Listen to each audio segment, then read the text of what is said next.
What's up? What's up, Mr. Shot IQ? Senior! What's up, old man?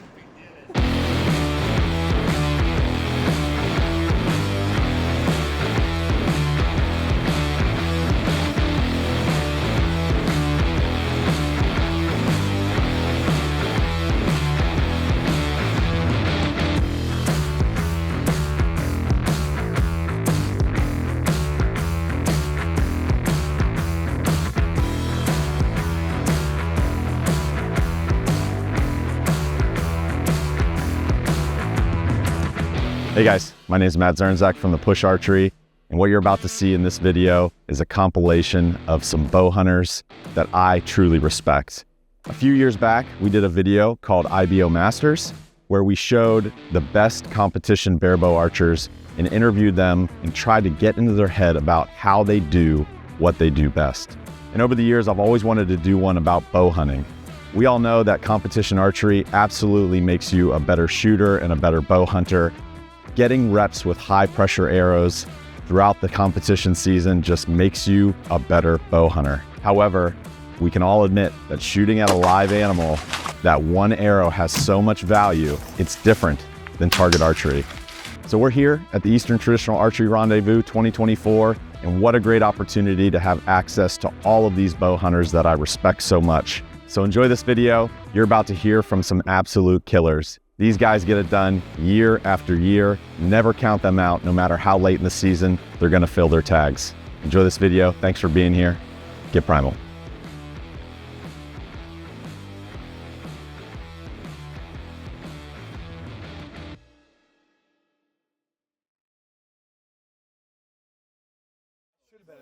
What are you doing? We're gonna do a 360 shot of that shot. In the pocket.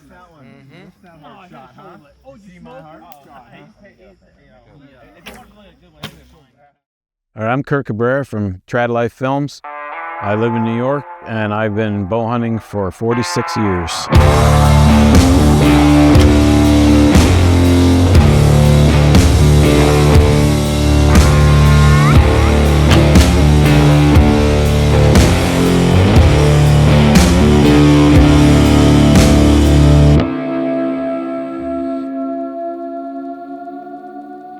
Well, I guess I'm most passionate about hunting whitetails and turkeys because that's what I get the most opportunity to do.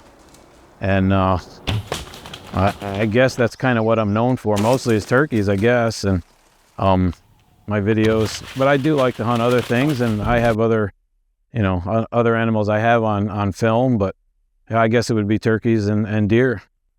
You'll notice I shoot a three-piece takedown recurve. I prefer the recurve over a longbow. Although I've shot both and been successful with both, I just like the mass weight of a recurve. I prefer a heavier bow in hand. If it's too light, I just can't shoot it well. I'm not that guy. It's a Timber Ghost, a TGX model. It's a super curve. It's 60 inches, and I shoot, it's 50 pounds at my draw weight of a draw length of 28 inches.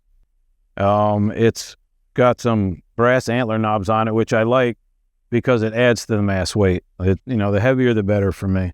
But I do like it because it's a slim bow, but it's a very heavy bow for its size.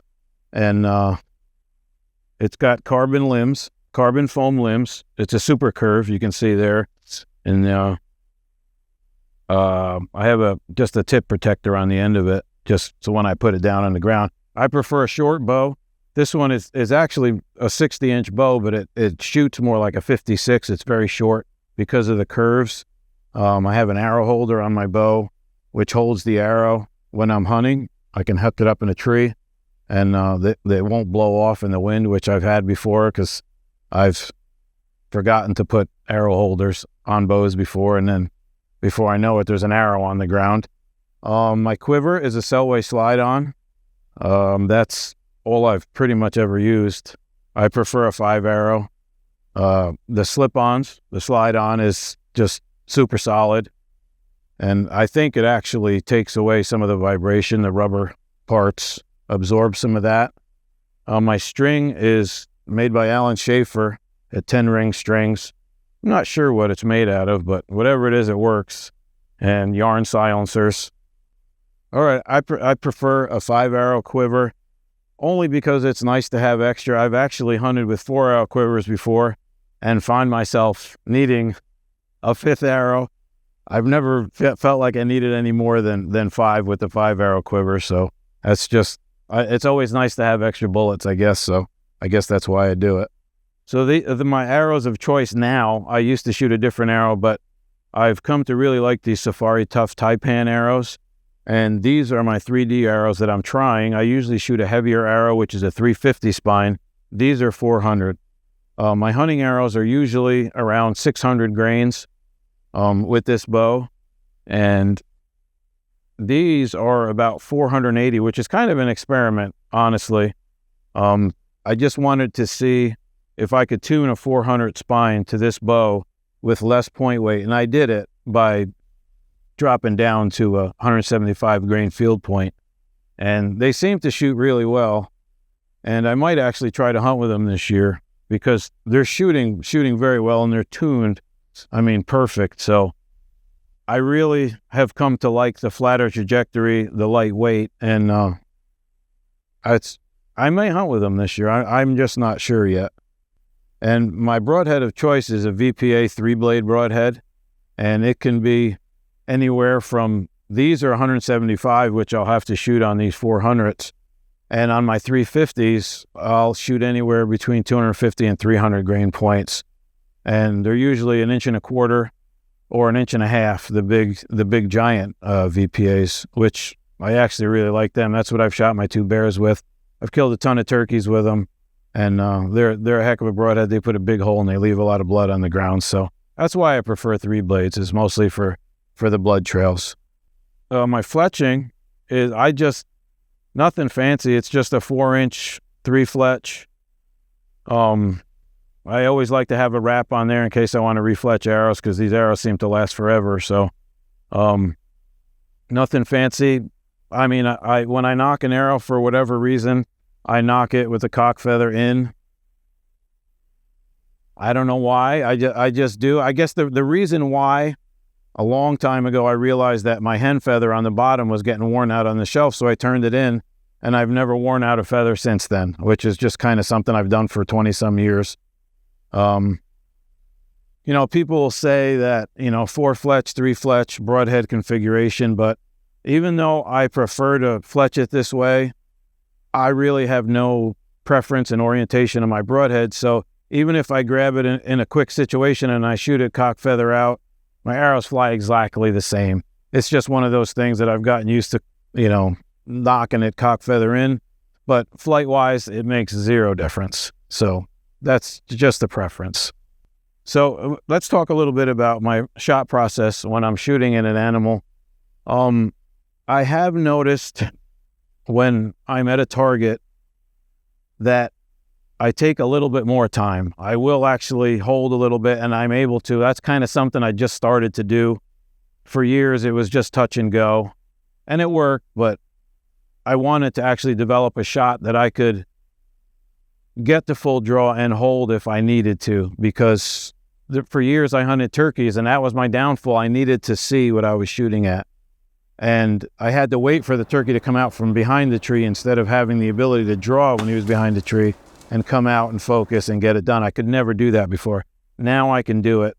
So when I'm shooting at targets or 3Ds or something like that, my shot is definitely longer. But as you can see in some of my hunting videos, I guess the whole process is just condensed because it's very quick. I mean, it's surprisingly quick for me, because I'll usually have an angle, a third angle or something, and I always check and see what my shot looks like, because to me, I don't even remember.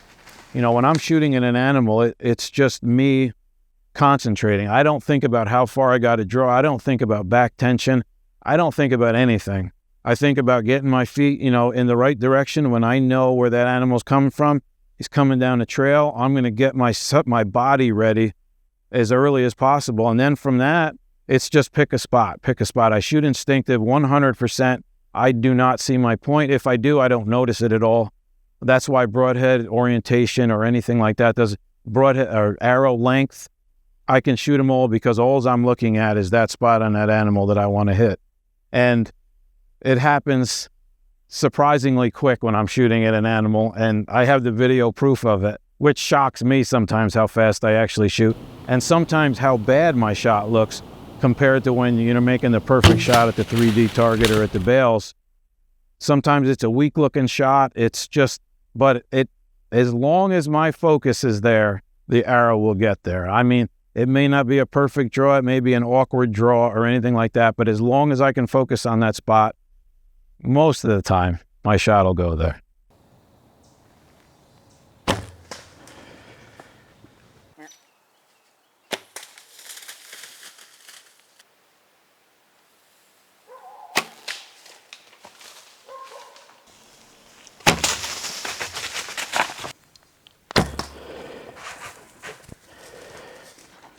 And if I had to give a tip to, any bow hunter that might be struggling with success or, confidence maybe, just stick with it. I mean, and have fun, keep it fun, and be persistent. I mean, don't let it beat you, get a mindset where you're going to win, and keep it simple, get some good advice from people, get a coach, whatever. I mean, and it's, hunting wise, there's nothing that can beat, just experience in the field. Get out there, put the boots on the ground, learn some things, read sign, and, just stick with it. It's going to happen. And the more you do it and the more success you have, the easier it gets, without a doubt.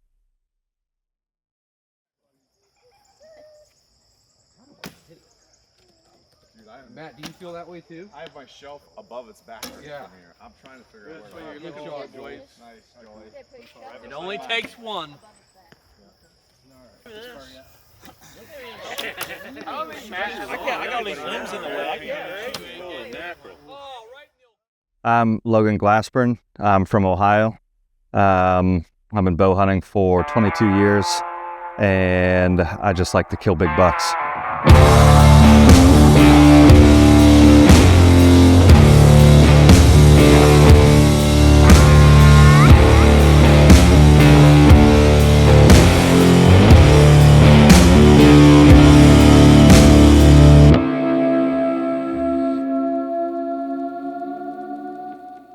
I'm super passionate about whitetails. I don't really hunt anything else, turkeys randomly. And whitetails are about the only thing I really focus on.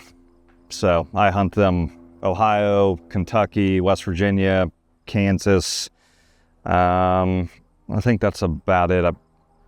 So I travel around quite a bit, and usually shoot around 3 to 8 deer a year with a bow. So I'm shooting a Black Widow PLX. It is 64 inch. It is 60 pounds at my clicker. I've been running a clicker here recently, mainly just to keep me in the shot. And my groups have shrunk down quite a bit. I'm going to continue to run that for hunting season. Just, even if I don't hit the clicker 100% of the time, I'm moving backwards in the right direction and not rushing my shot. So mainly with my clicker, I'm going to try to keep it somewhat quiet where I can mainly feel it. There is a little bit of a audible, but it's quieter than stock. So I've got it wrapped in like a athletic tape, and I've bent the actual blade just a little bit to keep that tone down. And then I basically have kind of like a girth hitch here, so I can slide it up and down if I need to, but I have serving tied above it, so it can't move by itself. I can physically move it with pretty good effort, but I'm not worried about brush or a limb grabbing it and pulling it up and moving it. I'm shooting a string made out of mercury. I've had probably my best luck with mercury here lately. I feel like it's quieter. I'm feeling less vibration, and I'm getting a little bit better speeds with it. The bow just reacts a little bit better than D97. I've also been a big fan of X99 and BCYX when they made it. And then the quiver is a Selway. This is a strap-on version. So it's nice so I can take it on and off when I'm traveling. If I need to put something in the case, I can just pop it off quick, put it back on. And I feel like it makes the bow feel a little bit better and just a little bit quieter on the shot than with nothing on it. I always run a mini hood with a 5-arrow gripper.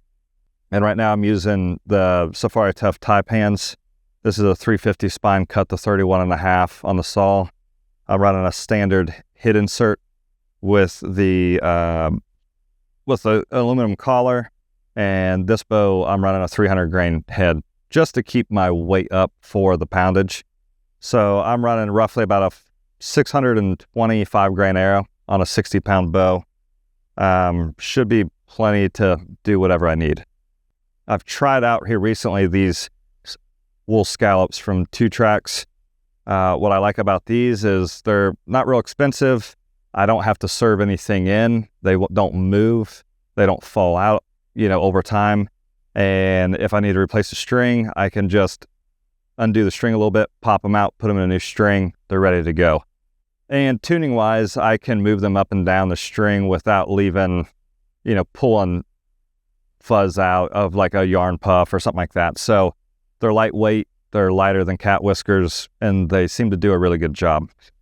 This bow is also a 2-piece, so I prefer a 2-piece just for travel. So like when I come here to ETAR, I was able to fit 5 bows in a Pelican case. I can stack stuff on top of it, so I can just pull it apart, throw it in a bow sock, lay it in there, lay all my other bows in there, arrow tube, and it keeps it easy and a little bit more room in the vehicle for travel.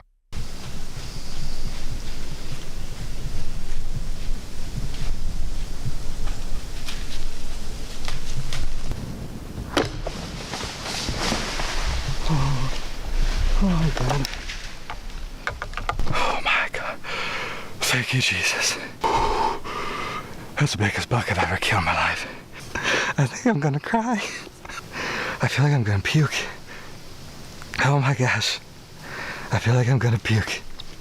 And then broadhead wise, this is a 175 VPA 3-blade, but I'm actually gonna run 300s. So I had to borrow this for the video. But I'm running an 1.25 inch 3-blade, 300 grain. What I like about the 3 blades is I've got enough oomph behind my setup. I'm not worried about penetration. So I can get these sharp super easy with a mill bastard file, and then either sandpaper, flat stones, or I use a 3-sided jewel stick a lot. And then I'll run them on a leather strop or jeans, and I literally can watch TV while I'm sharpening these and just keeping count in my head while I'm doing everything, keeping everything even. And 5 minutes on a broadhead that I've shot all summer into targets, I can put 5 minutes of work into this and have it shaving really quick. So they're simple. You don't have to worry about guides or anything like that. You just leave it flat. But last year with an 1 1/8 3-blade VPA, I probably had one of my better blood trails. It was right there with a 2-blade tree shark. As soon as I hit the deer, I could see blood flying out both sides. She fell 40 yards, but I walked it off. The blood trail was 4.5 yards wide all the way to her. So it's hard to argue with that. Tab wise, this is a little bit different than probably a lot of people shoot. I can't remember the name, but I buy it from 3 Rivers. There is no backing on this, so it's very flexible, really soft. I don't like a hard edge on my face. I'm kind of using the top of my pointer finger for that on my jaw or on my cheekbone. I kind of modify this from, a brand new one. It has a little bit of a loop and you use an O-ring. I cut all that off, punch holes, and then I go from there. Super soft, easy. There's really no break-in period, and I keep one on my quiver in between the grippers at all time for a backup, in case I drop one out of a tree, forget to throw it in my pocket, whatever. It's not in the way. It's in between the grippers in this little space. You really don't even know it's there until you need it. And then I always have some type of arrow holder. This is the Stop the Drop arrow holder. It's not the cheapest one, but it's one of the nicer ones that I've probably used. And, you know, you get 2 bases, so I can put a base on 2 different bows, and I can move this from bow to bow. So that's probably the most of what I'm using this year. I've upped my poundage. I used to shoot around 55 to 60 pounds a lot, probably like 8 to 10 years ago. And in the last 3 or 4 years, I've dropped probably into like the mid 40s, low to mid 40s to like maybe high 40s. And it was mainly more of a target panic thing, having a hard time getting in the anchor and staying there and pulling through my shot. So I've dropped down further and further in weight. And I have found that just for me personally, even though my bows are tuned really well, I like to run a really big head. So penetration, I was getting 2 holes, but my arrow was not blowing through and sticking in the ground, which is what ideally I want. So I decided to this summer up my poundage. So I got this bow that's 60 at my draw length. So fletching wise, it's hit or miss if I run wraps all the time. I like them, but I don't. It's hard to say what I do. The wraps are nice for a visual, but I'm running a 4-inch parabolic 3-fletch. You might see me with a 4-fletch every now and again, parabolic. And I tend to run a parabolic over a shield just because they are quieter in flight. And, you know, with a bigger broadhead, that bigger broadhead's going to make more noise. So running, say, a 4-fletch shield, whether a 3-inch or 4-fletch, or a 3-fletch or 4-fletch in a shield, it's going to be pretty noisy. So I've had better luck with a parabolic. I'll run usually a 4 or a 3-inch fletching, and 90% of the time it's going to be a 3-fletch. Also, just how I anchor, a 4-fletch, when I get an anchor, will rub on my nose, which sometimes is okay, but sometimes it's distracting for me, and I prefer a 3-fletch. It stays out of the way. I can get into a comfortable anchor. So a 3-fletch is my preference in a parabolic with a 3-inch or 4-inch feather. So how I approach shooting at a live animal with a bow, it can vary a little bit from shooting on a range, on, you know, indoor range, concrete, flat ground, compared to a tree stand. There's a few differences for me. So, you know, on flat ground, everything's even. I tend to hold my bow more up and down, which has caused me problems a little bit with lefts and rights, mainly me shooting left. What I've noticed out of a tree stand, I'm canning my bow a little bit more out of a tree stand at certain angles, and my left and rights are perfect. So what I've got to pay attention to, whether I'm in a tree stand or on flat, even ground, is I've got to keep just a slight cant in my bow, because a lot of guys aren't going to think about this, but your angle of your bow is going to change your left and rights. It might be minute, but like here at ETAR, I got down on my knees shooting through a tube at like a groundhog, and I canted my bow a lot more than I normally would. Well, I ended up shooting about, you know, that far, you know, 5 inches to the right, 4 inches to the right. You know, if I had my normal cant, it would have been more in the middle. I tend to run a fairly open stance, whether I'm in a stand or shooting practice. So I'm keeping everything everything open. It helps with string clearance, with heavy close, and with contact with your arm. But yeah, out of a stand, I'm basically trying to keep a fairly open stance, and my bow is going to be, you know, I'm trying to keep the bow out from in between my legs. I'm trying to keep it outside of my legs here for clearance issues. But then when it comes to aiming or instinctive, I kind of shoot more of an instinctive shot until I get to my point on distance. So I will find my point on. With this bow, it is roughly 33 yards.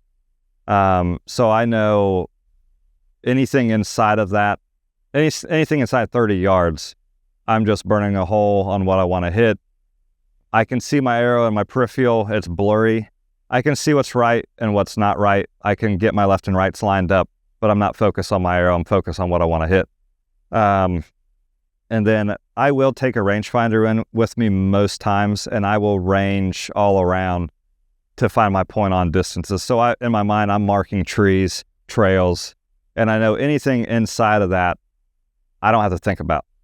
I draw back, get in the anchor, I'm pulling through my clicker, and I don't have to worry about gaps or point on or anything like that.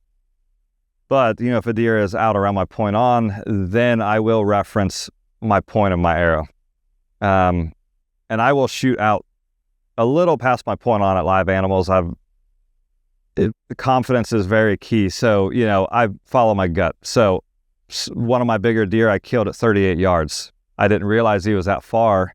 I just knew my gut wasn't telling me no, it was saying go, go, go. So, I didn't realize until after I shot the deer, made a good shot, arrow blew through the deer. I ended up ranging that before I got out of the stand, and it was 38 yards. Didn't realize that. But that's my gut taking over. Now, if there's any type of negative feeling or my gut tell me don't do this, 9 out of 10 times it's going to be a bad shot. Either I'm going to make a bad shot on the animal or I'm going to miss completely. So I tend to follow my gut, and when I try to go against it, it's usually bad. Yeah, I've had deer at 18 yards. Should be an easy shot most of the time, but something doesn't feel right, and if I force it, it's usually bad. So I'm big on trying to follow my gut, and like I said, I'm not afraid to shoot at stuff a little past my point on, but I shoot more than your average guy. I work in an archery shop full time, so all my breaks I'm shooting. Before I go to work, I shoot. When I get home, I shoot. I shoot a lot, and I feel like that is what gives me the confidence, because confidence is what you need. If you don't have confidence in something, you need to switch to something else. So whether it be your bow or arrow setup or broadhead setup, or even how you're aiming or shooting instinctive, if you don't have confidence, switch to something quickly, because we're running out of time. Deer season will be here soon, so don't try to force stuff, because it's probably just going to be bad. So what I like about this PLX, this is a Toby grip. The standard's pretty similar, just a little less palm swell. Well, I've been having wrist problems here lately with a higher wrist grip, so sometimes I'm getting sharp pains through my wrist into my forearm. So I went to a lower wrist grip with this bow. It's perfect. Really, really low grip. There's not much to think about for me, so I can just put my hand in. There's a nice little flat spot right here for my tips of my fingers to lay on. And that is a good, quick indicator for me to know I'm in the right spot. If my fingers are past that and I can feel that flat spot back in these knuckles, I know I'm in the wrong spot and it's not going to be good. So I'm basically just slide my hand in.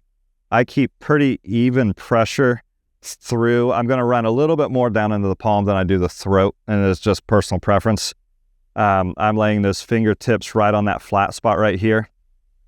And once I adjust the string, I'm keeping most of my pressure on my middle and my top finger. But as I'm drawing back, with my clicker, the clicker is always in the back of my mind. So I'm trying not to overdraw and then come back into anchor. As soon as you do that, you're going to lose tension, and then you've got to. It's hard to get back into your back. So I'm trying to ease in to my anchor, and my anchor is going to be basically my pointer finger rides right on my cheekbone right here. This knuckle is basically almost right in the pocket where my cheekbone and my jaw meet, and I've got a nice little spot to sit that knuckle there. My pointer finger is going to be right on my cheek, and then I just get the sight picture that I'm wanting to see. And as soon as I get everything where I want it, I'm locked into my back. But then as soon as I get what I want to see, I start to pick my elbow up just a hair, and I start to rotate and shoving my shoulder blade down, getting at the pop, and then boom, the shot's off.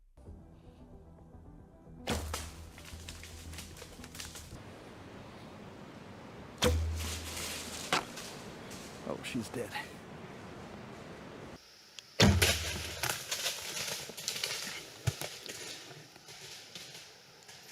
One piece of advice for bow hunters out there, and I've struggled with this in the past myself, is almost everybody runs trail cameras now. So I run some cell cameras. I know most everybody else runs cell cameras or some type of camera. So what I've run into is I rely way too much on those trail cameras. So I've had some cameras where I'm not getting hardly anything on camera, maybe a few does here and there. And in my mind, I'm thinking, man, that spot's dead. Why am I going to go in there? So I go hunt all these other places. Well, one instance I had a camera, nothing really going on. So I'm like, I'm going to go in there. I'm going to hunt. I have a good wind. I'm just going to go hunt that spot. I've hunted in the past, but what my cameras tell me is there's no deer in there. So I'm going to just go in there. I'm going to waste an evening, and I'm going to grab my camera, and I'm going to at least hunt till dark. And what happened is I went in there, and I ended up seeing like 15 deer that night. Now, not a single deer walked in front of my camera. I had multiple deer within bow range, and a lot of deer going around my camera, just, out of range of my camera. But if I would have relied solely on that cell camera, I'm missing opportunities.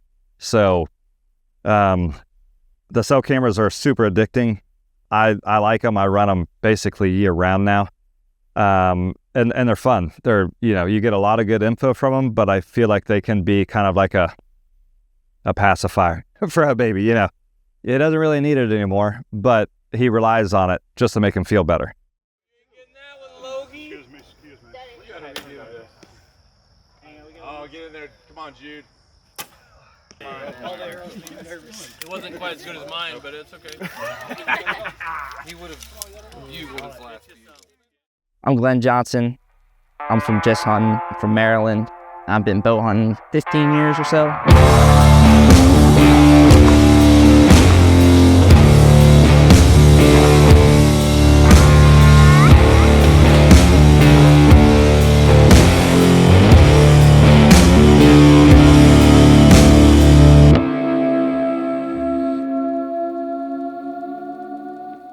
The animals I like to hunt, primarily white-tailed deer. I'll hunt anything that's in season, really, but white-tailed deer, that's my niche thing. Sika deer, love hunting Sika deer on the Eastern Shore. Those two, predominantly, for sure. I shoot a 62-inch Ibex Wengert. This bow, I've had this bow for about a year now, and it's by far the best shooting bow I've ever owned. I mean, not to mention it's the prettiest bow I've ever owned. Trent makes a gorgeous bow. He's second to none in my opinion. He's the best. Got a Great Northern quiver. I really like the Selways, to be honest. This came with the bow and it looks awesome on it. So just ran with it. It's 62 inch. It's 41 at 28. I don't like shooting heavy poundage. To me, I'm a lot more consistent with this lightweight.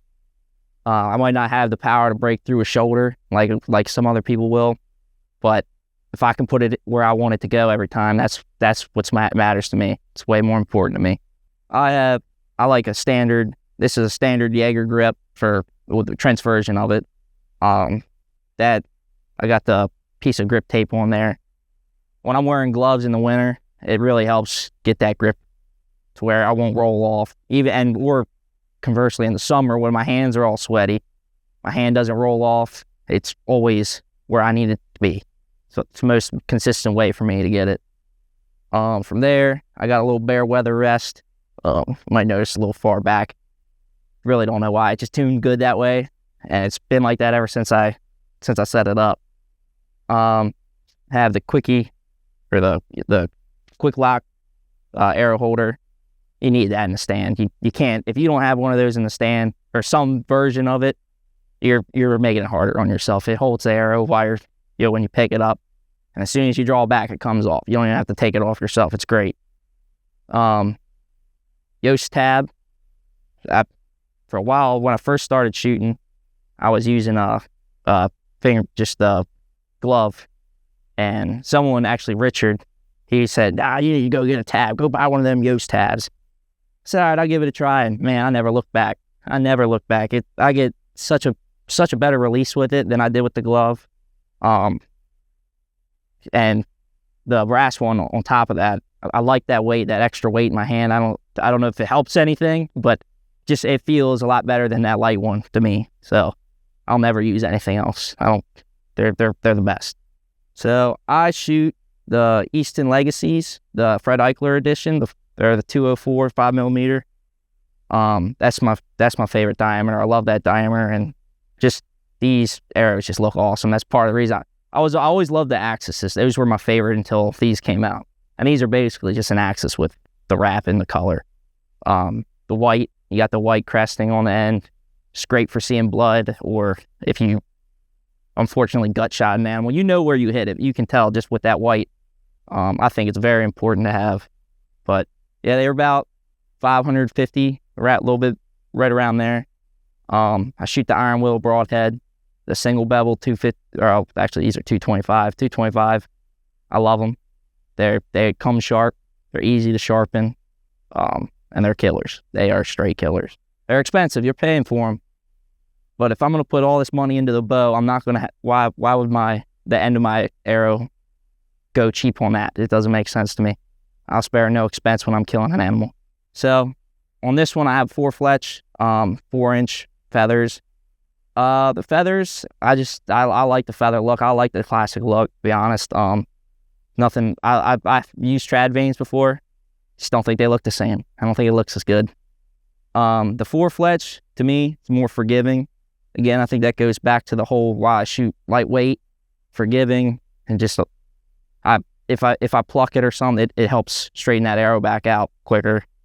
Yeah, the important thing is to be able that arrow to get where you need it to go at crunch time. So that's why I enjoy it. My shot process when I'm shooting that animal, before I even go into that, I got to start before the animal even gets there. Well, I run a fixed crawl. Fixed crawl is 20 yards. That's where I like it. I don't like to really shoot animals 25 yards max for me, and that's in perfect conditions. But with the fixed crawl, 20 yards point on, boom. 25, I can hold it on the back of on their back, put the point on their back, and it drops right in there. Anything inside 20, I basically go back to my instinctive roots. I did that when I first started. It's kind of like what George was saying. I just get back and pick a spot, and worked well for me over the years.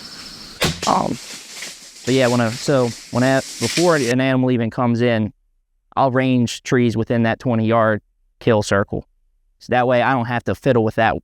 Once that deer crosses that threshold, I'm good. I know what's going on, know what's going to happen.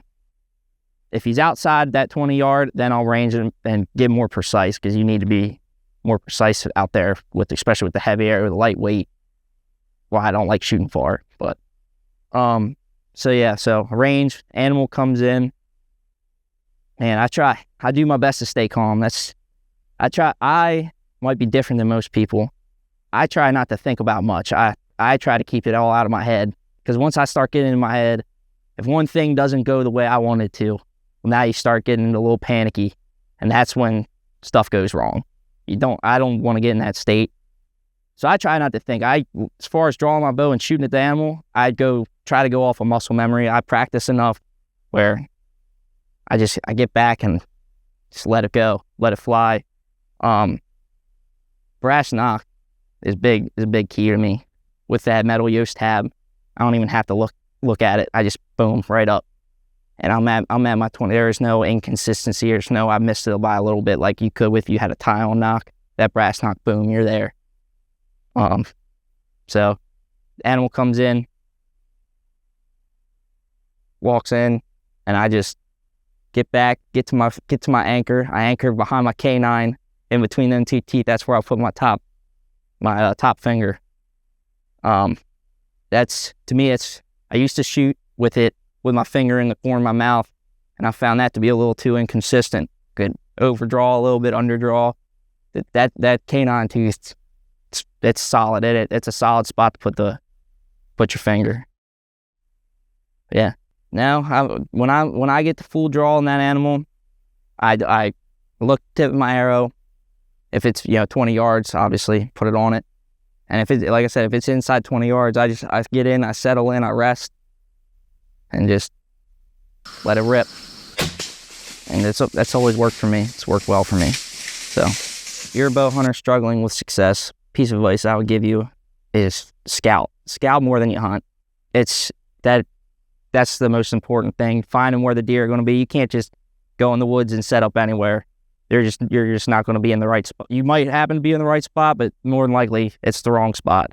You put yourself where the animals want to be. You put more animals in front of you. You're going to have more success. It's that simple. You gotta find the sign. You gotta be where they want to be.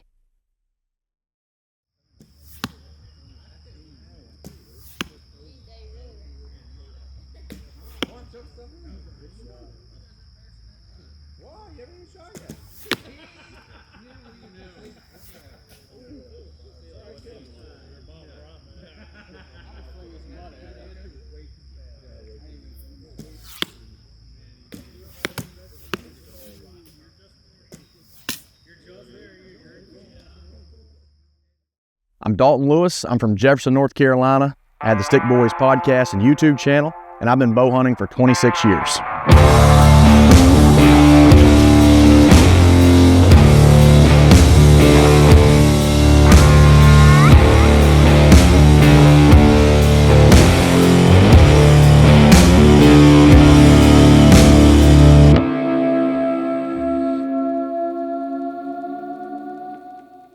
I'm most passionate about whitetail deer. Growing up in the mountains of North Carolina, we have a ton of them, ton of opportunity. And as like any bow hunter, I love target-rich environments. And so that's where I come from. I will chase anything I can chase with my traditional bow, whether that's hogs or whether that's deer, turkeys, bears, groundhogs in the front yard, bullfrogs in a pond. Done a little bit of everything with it, and I've enjoyed every minute of it. I've shot a one-piece longbow just like this for a lot of years. For a lot of different reasons. The main reason is it just feels best. I've shot a lot of different types of bows, and they all do the job, and I feel like I could have taken animals with every single one of them. But this one just seems to fit me the best. I shoot it the best, and I'm not somebody that likes to change a whole lot of things constantly. I like to kind of find what works for me and stick with it within reason. So this has worked really well for me over the years, and I'm a really simple person. Like I said, I like being able to just pull it down, string it, unstring it, throw it in the truck, whether if it's a 2-hour hunt after practice or after whatever. I can throw it in the truck, let it go. I'm also really hard on stuff. Like, to be fair, I have ran this bow over with a 4-wheeler. I've dropped it out of a tree stand twice. I've used it as a walking stick in the mud of Georgia. I've used it as a paddle in Georgia. There's really nothing I have not done to this bow. Omega Royal Huntsman. It's 64 inches at 20, or I'm sorry, it's 47 at 28. I draw more like 29. I think I'm 29 on the dot actually, so probably just over that. I like that weight because it's comfortable. I can hold it for a long time, and it doesn't matter whether it's 8 degrees or 80 degrees. That's something that I can handle very much. And honestly, I've never had any issues with penetration or anything like that. So most of the time my arrows are blowing completely through animals and sticking in the ground on the other side, and that's what I like. I know with modern materials, you can get away with lighter weights, and I've really enjoyed that. I'm also somebody, tri-sport athlete, pitcher and played quarterback, so my shoulder is not great, and so that lower weight I think is going to keep me shooting longer. Also learning, to shoot the right way has hopefully kept me in the game longer is my point. I've shot Day 6 arrows and components and broadheads for several years now. I think for 5 years now, something like that. I've shot these exact same arrows. I shoot the Day 6. I can do a 400 or a 500. I started off with 500s, and now I'm more gravitated towards the 400s because I do think they're both tough, but the 400s tend to be a little bit tougher. So the insert system is a centric. It is a stainless steel. It's 100 grain. I use 200 grain Evo XL broadheads. They are a double bevel, and they're stainless steel. They are very, very tough. It's a very hard steel, but I touched it. What I like about them is that I'm usually getting several big game animals out of one head, and so they are. I'm a person that believes in you buy once, cry once, and I love the fact that I'm getting several animals out of one arrow and one broadhead. So that's whether it's deer, hogs, turkeys, I usually get multiple things. And for me, that's more efficient. And it's not for everybody, but that's what I've really liked. But I've stuck with the same thing for several years.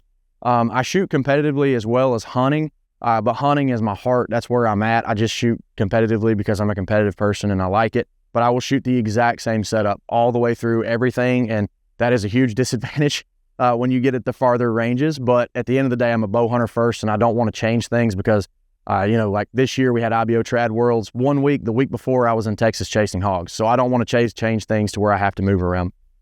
Have a 10-ring string. I've shot Allen strings for a long time. This string is can't remember. It's a mercury material is what it is. I can't remember the numbers on that. I like the rubber string whistles because of the weatherproofness and the simplicity. They're not as pretty, obviously, but they are more functional for me, and I don't have to worry about them. And so I can also use them to tune. That's a little known secret most people don't think about, but if I need to change the tune one way or the other, you can move these guys up and down just a little bit to fine tune some things. So you'll notice on this bow, I've got athletic tape around the grip, and it's clearly time to be replaced. I do that because my hands sweat in the summer, and they sweat all the time. So the grip will get just a little bit slick. During hunting season, I'll usually have a glove on that hand with stippling on it, so I don't have to do that. But that's something I do just, to grip the bow just a little different. There's several ways to do that. I just tend to gravitate towards the simpler thing, so athletic tape works great. You'll notice this button on my bow. That's a stop the drop apparatus deal that goes around and hooks to the arrow. If it was hunting season and I was in a tree constantly, there's a gripper that comes around, holds it, and keeps it from falling off in the wind, which I've done an embarrassing amount of times. So that's why that is there. As far as tab goes, I shoot 3 under. That's just always been more comfortable to me. And I shoot a tab that my buddy Sean Phipps makes. It's a really good. I think his thing is hunt and gather.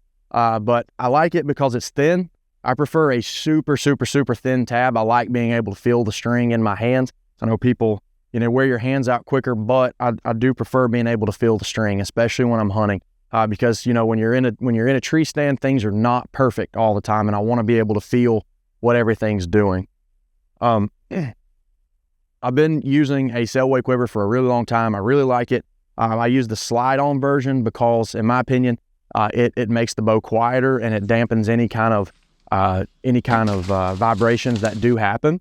This is a Dymolux bow, so it's super heavy mass weight anyway, so there's not much of that going on to begin with, but this takes away anything that is there. It's also super solid and it doesn't move. I really like that. Where it's a one-piece bow, not taking it down anyway, so again, the efficiency is still there. So I like having a quiver with 5 arrows in this design specifically because this arrow is my last arrow. If I were hunting, is always going to be a big blunt, and that's for shooting. That's one of the great things about traditional archery is you can have so much fun shooting stumps or shooting hands or anything. So if I'm walking out of the woods, or doing something, if I'm somewhere that I'm not going to hunt again, I'll take a shot out of the tree stand. So that's that 5th one is always going to be a judo or blunt type. The other 4 are going to be Evo XLs that are ready to fill my freezer. So I do typically have all white, or the other option would be primary turkey feathers. I do like primaries because they're waterproof or very close to waterproof. So most of the time if I'm hunting, I'll either be all white or mostly white with turkey primaries in there as well for if it's raining, I can switch arrows. I will always, always, always choose my 2nd arrow in the tree stand. And that is super silly. I don't know why. It's just like Michael Scott says, I'm not superstitious, but I'm a little stitious. And the 2nd arrow is just my arrow. One of my whitetail heroes, Greg Miller, was on a hunt in Kansas in the early 2000s, and he pulled arrow number 1 for the whole hunt. And the last day, he's like, you know what? I'm pulling arrow number 2, and he killed a monster. And I thought, you know what? I'm going to pull arrow number 2. And that's been my MO since is arrow number 2. Also, I can be like, act cool and say, well, it's because I can get this one out quicker by the design. It's not really about that. It's more about I feel good about arrow number 2. So that's the one that's coming out every time. A number of years ago, after bear shaft tuning, I started playing with different feather configurations on my arrow. And I noticed that if they were bear shaft tuned and I had a consistent shot, which I do, I work on that all year, I didn't need as much feather as I thought I needed. And so I've gradually been working down the scale onto that. And what I've settled on and what I think I'm going to stick with for a long term is I like the 4x3. So these are 3-inch feathers that are chopped. I have a parabolic chopper, and I chop them full length, and they're, like I said, they're 3 inches, and there's 4 of them. They are at a 90, so it's all the way even around the arrow. I like that because in the dark and in quick situations, I don't have to think about which way my arrows turn.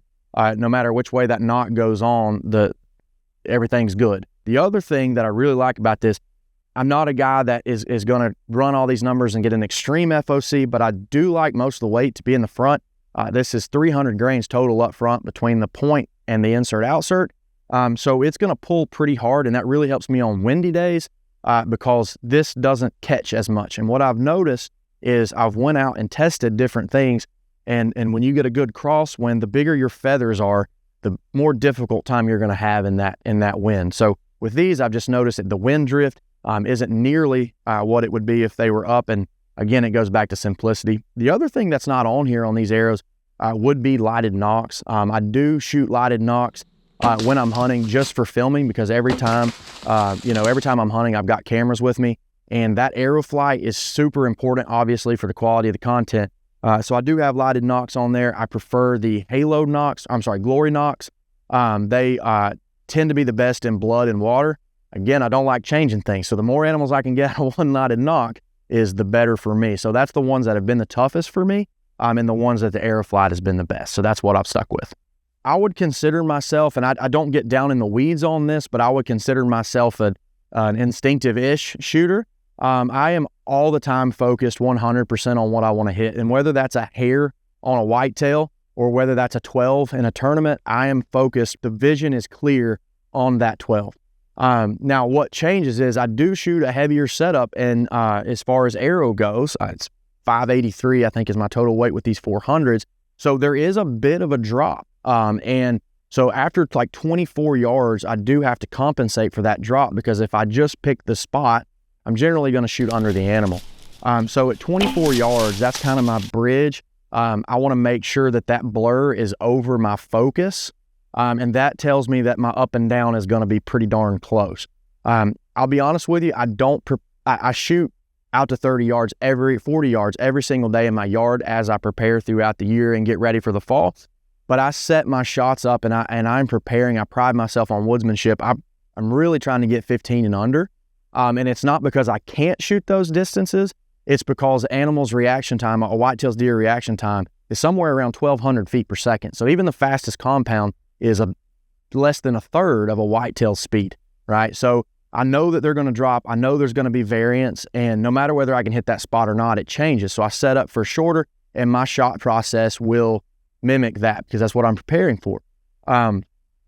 Inside 24 yards, I am just focusing on the spot. I don't think about the bow. Now, somebody that's really technical might say, hey, your brain's doing it for you. Maybe it is. I don't know. I'm not worried about that. All I know is if I pick my spot, I do what I need to do, the arrow's going there. So when I'm trying to get a shot on an animal, or if I'm on a target, thinking grip, I'm getting it set, I'm getting into my anchor, whether that's down here or whether that's up here. I'm getting here, I'm setting it, and my process, the first thing my brain says when I hit full draw is you need to relax your hand. So I try to think about this muscle in my elbow. I'm pulling my elbow back, and I try to loosen this hand. Okay, so the string's not gonna come out of my hand, but I'm loosening the pressure, and then I'm thinking about pulling, and I wanna make sure that I'm finishing back. If I finish back and my focus is on the spot, something's in trouble. That arrow's going where I want it. And, and whether that's straight down on a big buck that I hope you chop in right here, whether that's straight down or whether that's level, if I finish back, that animal's in trouble. So I do the same thing on a target as I would in the whitetail woods. If that deer is at 24, 25 yards and I decide to take the shot, don't always take that shot. I let that shot go most of the time, but if the situation presents itself and the animal's body language is correct, and I take a 24-yard shot, I would do the exact same process, except now I would watch that blur of that broadhead get over his chest or her chest, and then I'm going to pull through, right? But I have to separate that hand from the hitting anchor, or I will shoot right. So I have to make sure to do that. So that's my shot process. It's simple for me. It's what I've done for years, and the less I think, the better I do most of the time. That process is not just biomechanical. There's also a lot of processes that are happening inside the tree stand or inside my brain that I actually get to there so that I can get to the process to set the biomechanics. And that is something that young bow hunters struggle with because no one really teaches that. Most of the time I'm standing in a tree stand. If it is an off time, quote unquote, and you can kill an animal at any point in the day. But there are times that lend itself to more animal sightings. If it is somewhat, if I feel like, and a lot of times I can feel that, as weird as that sounds, I can feel, hey, I'm probably about to see a deer right here. I'll go ahead and stand up, lean back against the tree, much like this, just like this. I will have my big camera, which is a Canon G50. I know somebody's going to ask in the comments.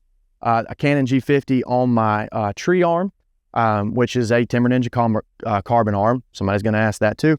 It's going to be right here. I've got a VariZoom controller that hooks into the Canon G50, so it's all thumb operated. Now, one hunt, you're going to chop in this hunt from North Carolina a couple years ago because this shows this process perfectly. Had a big buck come in into a white oak right below me. My thermals were dropping down. Everything was great. The deer had no idea it was in the world. He was looking actually at a doe up the hill working into the same acorns there. And that is correctly pronounced acorns for us here in North Carolina. But he was just below me. And you can see this process play out. So I'll have my bow, and the first thing I want to do is get my feet set. I am right-handed. If I see an animal, no matter how far that animal is, the first thing that goes to my brain is I got to get my feet set. Because if your hips aren't turned the right way, there is nothing I can do about a shot over here. That is a disaster. That's not going to happen. So if I know that my shot is here, when I first see that animal, my first thing is, number one, I got to get my feet set. And that comes before the camera. My feet have to be set first. Once I get my feet set, and I'll try to keep it a little open to give myself more room to operate, then my thought process goes to my camera. So I've already got an aeronaut clearly. I will go to my VariZoom controller. I'll get my camera turned on. I'll hit record, and I'll get it on my hip. Okay. So now everywhere I move, that camera's moving with me. So if there's a deer working over here and I do here, my camera stays on my hip. If the deer comes all the way around the tree, it goes here, right? Everywhere that camera follows me. And what I found is, like I said, I know it's a buzzword, but I feel it's the same instinctive process as my shot process, because what I've found is I never look at that screen when there's a deer there. I will keep it backed out because I have a 4K camera. I can crop in and still keep really good quality. So I'll keep it backed out just a little bit, and wherever I go, I can get it. If I want to put it on that flower, I can look at that flower and put that camera on that without thinking. And so I'll do that. You'll see me on this deer. I get it set. He's right here. I'm constantly watching his body language. Good bow hunters watch body language. You want to be a better bow hunter? Side tip, learn how to read body language. That is huge. So I'm reading his body language. Everything's calm. It's giving me more time. If he wasn't calm, I would be running this shot, but he's calm. So I'm making sure my camera's rolling. Got the camera on here. Okay, once he gets to my angle, I'm setting my hand just like this. You're gonna see me watch up the hill. I'm watching these other deer. There's a buck behind me too, making sure they're not gonna get me. I'm coming up easy. Another tip for young guys, don't practice in your yard, coming to full draw like this. Can't do that in the whitetail woods, doesn't work. So practice drawing how you actually draw in the woods. So on this one, you see me start shaking because I'm doing this because there's a big buck behind me and I can't completely do it. When I get to full draw, and I can tell you, I vividly remember this in the brain, believe me or not, it's the truth. I remember thinking when I get my bow back, as soon as I hit anchor, I said, okay, you've got it. Take your time. Take your time. You've got your bow back. There's no need to rush. This deer had no clue. Thought through my process. There's my spot. I'm pulling. Bingo. Deer didn't make it 70 yards. And what you're going to notice on this cut is that with that instinctive, with this GoPro cut, you can see before the deer takes 3 steps, I'm already on that camera and following that deer going through the woods. I never looked at the screen, just went like this, and you'll see it's perfectly centered the whole way. That whole process goes there. But every bit of that is 26 years of bow hunting. It takes time to learn that. The more you get yourself in the woods, the quicker that happens. My advice to a bow hunter that is struggling with success is you need to define success for you. You don't need to define success for anyone other than you. And what I mean by that is some people have more opportunities than others. Where they live, whatever the situation is, And so whatever that success is for you, that's what you need to work for. So a lot of times you think you're failing, but in actuality, you're knocking it out of the park. And so you need to think about what that success is for you and then go towards that. So for me, a lot of times, whether it's in bow hunting or whether it's in life or whether it's in coaching, it's not that you're not meeting goals. It's meeting goals that you're not really trying to make, if that makes any sense, because you're too broad. You need to focus on what that goal is. And so for bow hunting, for me, my heart is, I love the mountain whitetail, the adrenaline, the stuff that goes with it. So my goal is to go out there and have a great time and put food in the freezer for my family and get really excited about it. So if a buck comes through that gets me excited, I'm going to try to get that opportunity on that whitetail. And to be honest, sometimes that's a 2-year-old basket 8-pointer, and sometimes that's a big old Ohio 140-something inch buck. It varies. And if I get excited, I'm going to take that shot. And so the advice that I would give to others is, do what makes you happy, meet the goals that make you happy, and don't define that, and don't let others define the success. Most of the pressure that bow hunters put on themselves comes between their own ears. Like, no one's pressuring anyone but you most of the time. So keep that in mind, keep having fun, and that's what traditional archery is supposed to be about, and that's what I love about it. Hey, you little leprechaun. Come here. Bingo. I'm a little covered up right now. Nice, Edward. Yes, no pressure. Step it up. All right, I'll Let's go. Get in there. I'm Big Ed Schlimme from southeastern Pennsylvania. Been bow hunting for 41 years.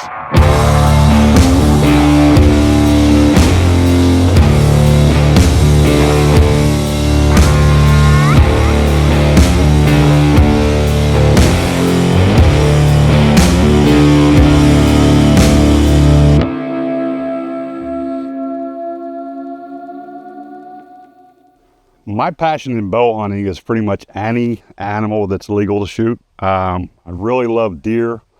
For the last few years, been doing a lot of bear hunting with really good friends. It's a great camp to get in, learn a lot, and it's just different. I'm just open to anything. I just love bow hunting. My bow preference is a takedown recurve, just for the simplicity of being able to travel with it, change weight and limbs, just a lot of things. I love the mass weight. I got a little bit of background with Olympic archery, bare bow shooting, and just the mass weight just creates stability. This is a 62-inch Schaefer, bronze tips or bronze knobs. It's 53 at 32-inch draw length. A couple things, I shoot a rest, just for the fact it's simple tuning. I can shoot veins in the wet weather, and I was actually set up with a Schaefer silver tip. My first custom bow from 1988 was a Schaefer silver tip with a bare weather rest. It just has worked all my life. Quick lock arrow holder, just so it doesn't fall off my bow because I get a little clumsy. Shooting cell weight quiver on this bow, 4-arrow quiver. Usually I keep it simple. I mean, I really walk in the woods with my bow, my tab, my stand. It's really simple. I shoot all 10-ring strings. Alan Schaefer, 10-ring strings, got to give him a shout out. I've been shooting them for 20 plus years. Great guy, great product. This is D97. He makes them out of anything, but just D97 is what I've used, and I have all the confidence in the world that it's going to work. I shoot, as you see, got a little yarn on the ends, just quiets up the bow, long draw, get a little string slap. I'm a bow hunter. I want a quiet bow. Normally I shoot rubber cat whiskers just so they don't get wet. It's just simple. Just Big Ed simple. My preference in shooting is with a tab. To some unfortunate circumstances, I crushed my hand about 14 years ago. I shoot a 2-finger tab. I actually make these myself just because I can fit them perfectly to myself. I actually crushed my hand in a mechanical accident and just powered through it. I shoot 2 fingers. Let me tell you, you can do it. Just put your head down and you can do whatever you need to do. Arrow selections, I just shoot Eastons. I've shot Eastons for a long time.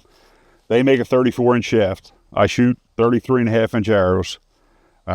Usually broad-headed preference is what's in my quiver. I love 3 blades. I've had a lot of success with 2 blade heads.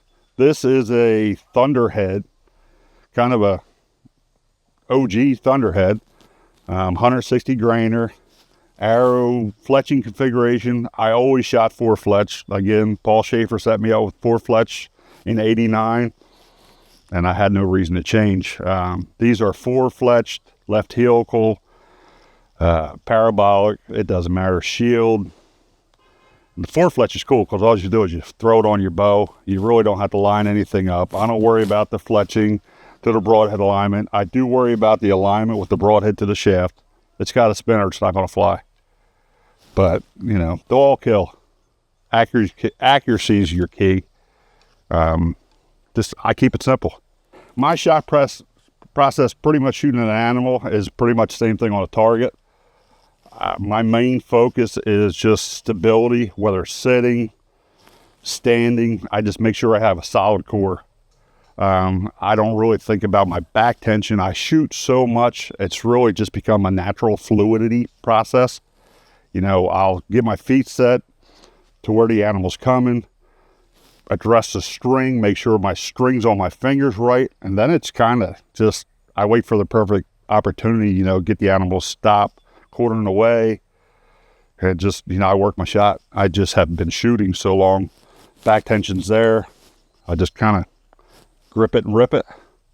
I shoot 2 fingers with the tab on the animals, and just, I dress the string. I just have been shooting. I shot Olympic archery with Lancaster Archery, had great coaching, Rob Caulfold, Tetch McCoff, Hoyt Archery. You know, I have no affiliation, but I just have had fantastic coaching. My process, I shoot upright. You know, you won't see me with a cant, and everybody just says, you know, you shoot like a statue. I shoot straight up and down, try to just maintain perfect form. You have perfect form and you concentrate on your shot, you're going to make it. And just don't over criticize yourself. You know, it's just shoot your bow. My aiming method, shooting, is pretty simple. I kind of just focus on a spot. I don't know that I'm a true instinctive shooter, but I do not reference my point. Unfortunately, I usually don't have a long enough arrow to get it out in front of me to try to shoot my point. So I really don't see my point, but I'm sure I'm referencing it in some way. I really just pound a spot. I'll pick a hair, pick, you know, just the tiniest spot I can, and usually it works. On my anchor and, you know, different shooting style due to my injuries, I just kind of, I worked, you know, 14 years ago when I crushed it, I honestly thought I'd never shoot a bow again with my fingers. And to the grace of God and a lot of people in the industry, you know, Greg Coffey sent me a bow that was super light, just, you know, pounding in me. You got to do this. Well, I bust my ass through it. Sorry. But yeah, my anchor, everybody laughs, but I do have the cleanest anchor in the industry. It's 2 fingers. But I just come up and kind of, you know, put the nub in the temple as just a stable lock, squeeze through, shoulder tension, boom, go. I shoot 2 fingers under. I tried to shoot split and just didn't work because of the nerve damage and stuff, but yeah, just power through. My biggest thing, as everybody knows, is help everybody. And if anybody's struggling, reach out to your guys. I mean, you might think, you know, the Matt Zirnsak, the Curt Cabrera, you know, these guys that do this stuff, you think they're higher above. These guys are bow hunters.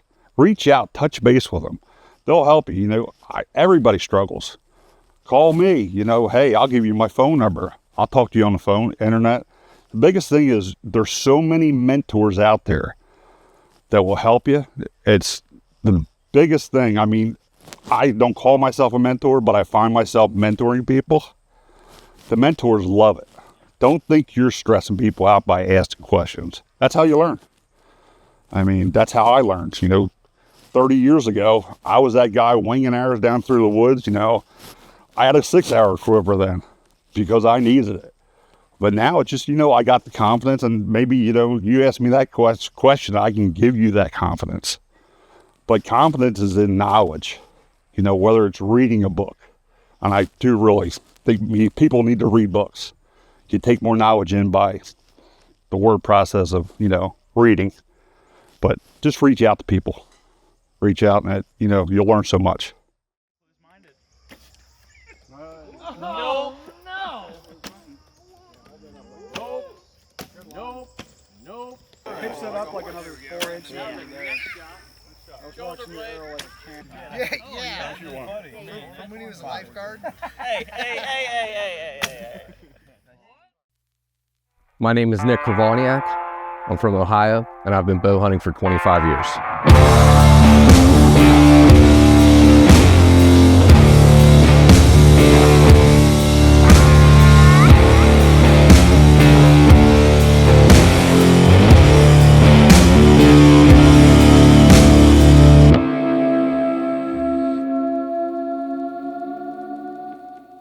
I'm passionate about bow hunting whitetails because it's a difficult pursuit.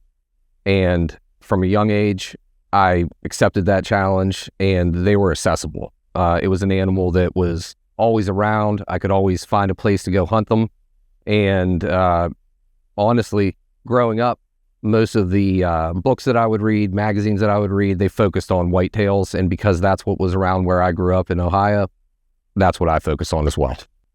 The bow that I've chosen for the last few years to hunt whitetails is a Black Widow PMA. It's 60-inch bow. It's 47 pounds at my draw, which is 28.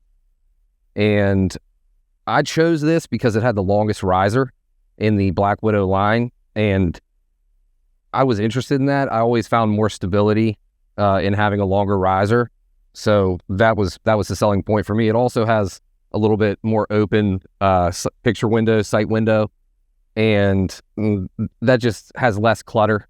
And I was interested in that and being able to focus more on my target. I thought that might be something that I would be able to do, and it turns out that that's the case.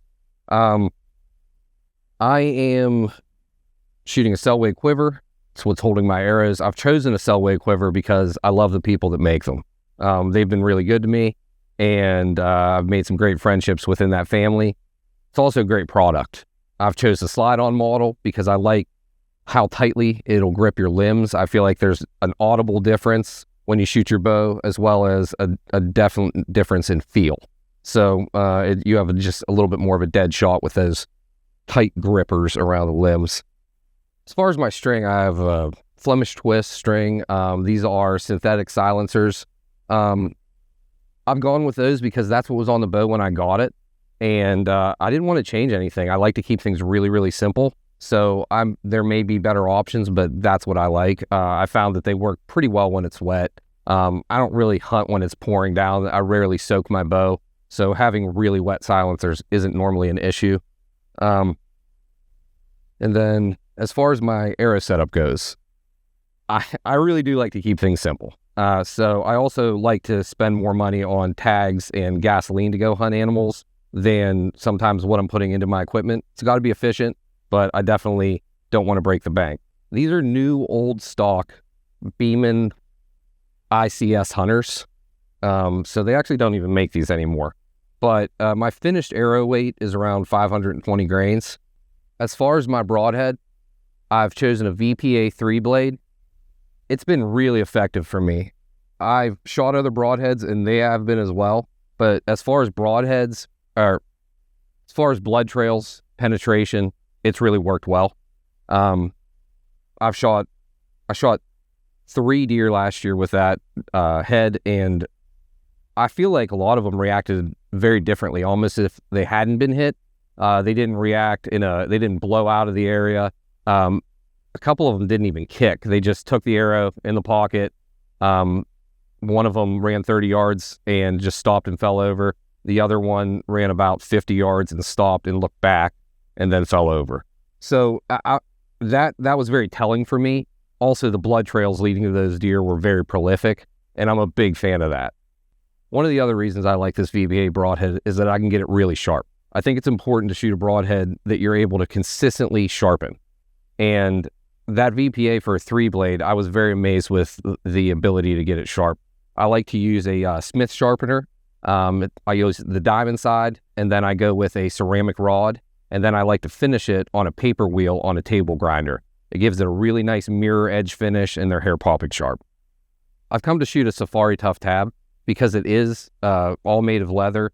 Even the portion that is going to keep your fingers from collapsing too much, it's a light tab. It breaks in really, really nice. And once again, just like my quiver, I'm a fan of the people that make it, and I love being able to support people that make the products that help me hunt better.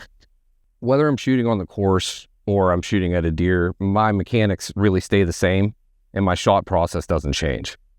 I like a little bit of a lower grip. I like to put pressure just a little bit lower on that grip. Obviously, we're not squeezing the bow. Things that I concentrate on, I shoot 3 under, but I concentrate on my mechanics when I draw. But one thing I'm really concentrating on is when I get to full draw is tension in the correct direction.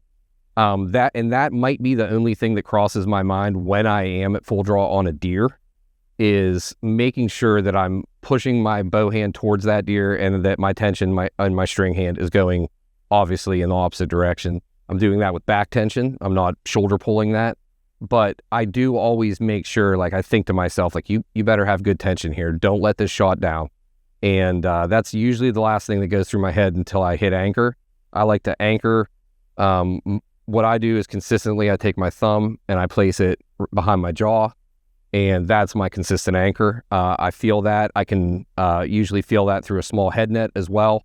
It's something that I can consistently do. I used to put the feather on my nose, and I noticed that if I have a face mask on or something like that, I'd come to full draw and I'd feel really out of place.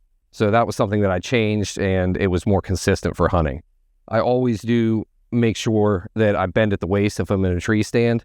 I want to, obviously, I'm going to bend depending on the severity of the angle of the shot. But that's something that I always consider. One thing when the deer's coming in, once I've known and I've recognized that I'm going to take that animal, be it a buck or a doe, I stop looking anywhere but where I want to hit that deer. Even if the deer's 50 yards away, weaving its way through trees, every time it exposes the spot that I want to hit, I burn into that spot.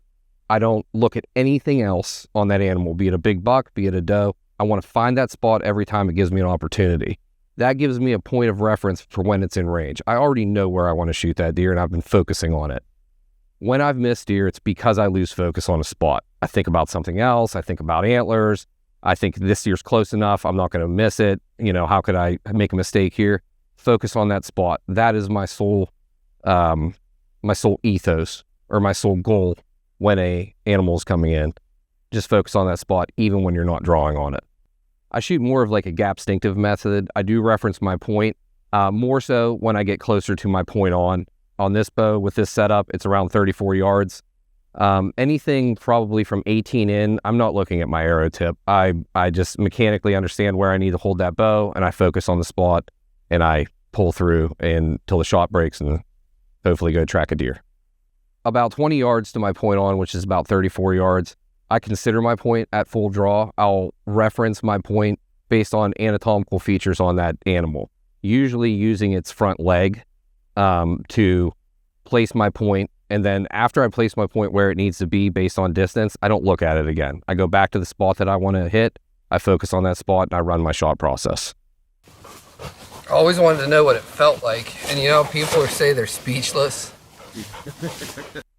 If I have one piece of advice to give a bow hunter that's struggling with success, it's to focus on your success more than anybody else's. In this day and age with social media, we're made to believe that everybody else is a successful hunter that is having a successful season. It's very important to focus on your goals, and it's important to take steps to meet those goals, and don't allow what other people are doing to affect your goals, to affect the way you're hunting.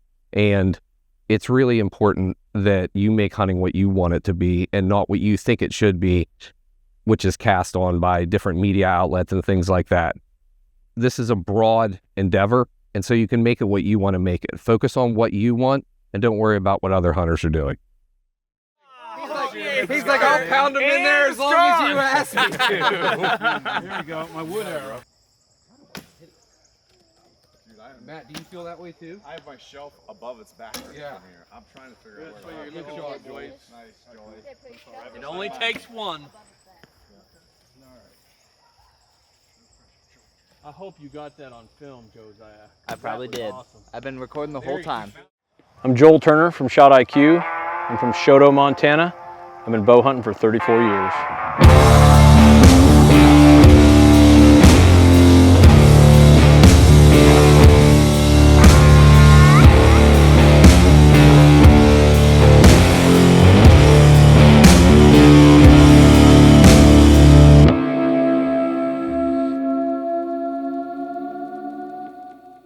My favorite animals to pursue are, number one, elk, because they make noise and I have figured out their language. So that's number one.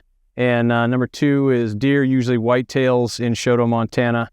And they make noise too. I just love calling things in. So that's my main reason why I pursue those animals. The bow that I shoot is very unique. So I shoot with my thumb instead of with my fingers. So I'm actually hooking around the string with my thumb.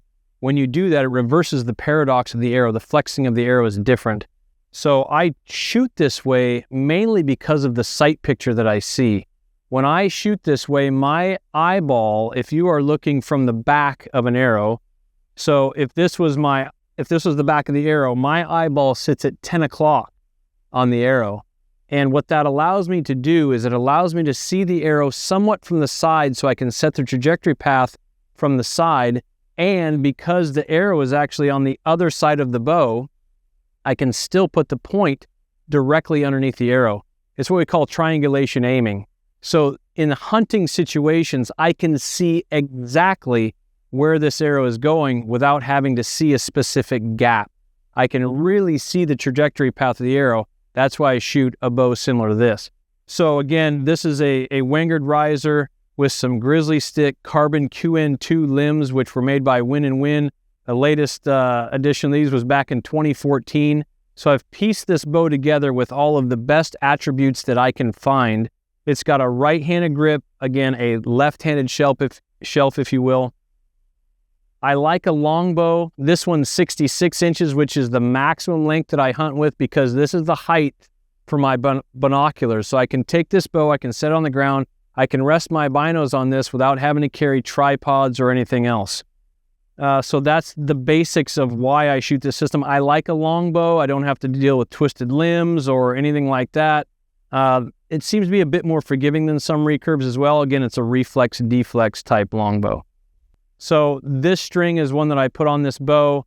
It's 18 strands of 8125. I use 026 Angel Majesty serving. This serving just doesn't seem to wear out. I've used this particular serving for over 15 years now. Flemish twist, so it's a bit quieter, a little softer on the limb tips. And I love a Flemish twist string. I actually shoot them or make them a little bit long so I can put quite a few twists in them. And it seems to be a bit more stable. Okay, so the only difference in what I would use on a hunting string would be obviously string silencers. And I tend to use Dyneema string silencers because they don't absorb any moisture. Now, one thing you'll notice on this is that I tie double constrictor knots out of very bright material on a black serving, very bright material on my knock point so I can see that if I'm in a blind or if I'm in dark timber. I don't have to hunt by feel for my knock points. I can look, I can see exactly where I'm at on my string. So the arrows that I'm shooting this year are Easton Legacies. And I usually shoot a 5-inch feather because where I hunt, it gets awful wet sometimes. So even if this feather gets knocked down, I still get good broadhead flight with it. These are 8.3 grains per inch. So I'm shooting around a 505 grain arrow this year. I've gone a little lighter in the front. I do still shoot a 75 grain brass insert, 150 grain point. Now the broadheads that I shoot are a bit out of the traditional realm. I shoot what's called a Grim Reaper Micro Hades Pro 4-blade. The point on that particular broadhead is extremely sharp. It's as sharp or sharper than most cut-on contact points that are on the market. It's 4 blades. And one of the things that we run into in broadheads is the bevel angle. Like most of the one-piece broadheads have a real heavy bevel on them. and it's almost 66 degrees of bevel. And that may feel sharp, but it's not that sharp. It's not near as sharp as a kitchen knife or a razor would be.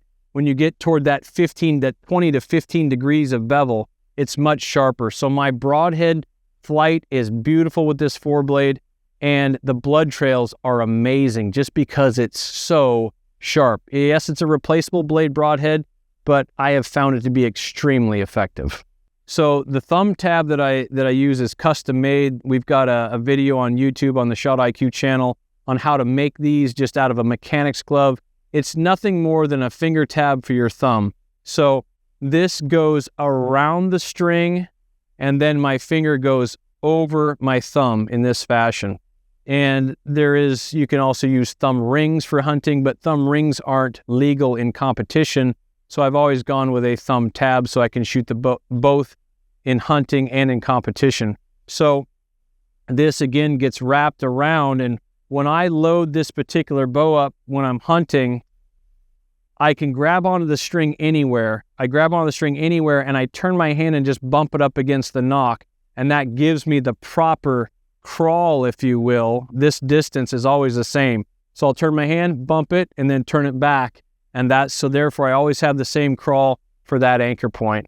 And again, that anchor point allows me to see the trajectory path. My eyeball's at 10 o'clock, and it's just beautiful because I don't have to be so picky with my range judging.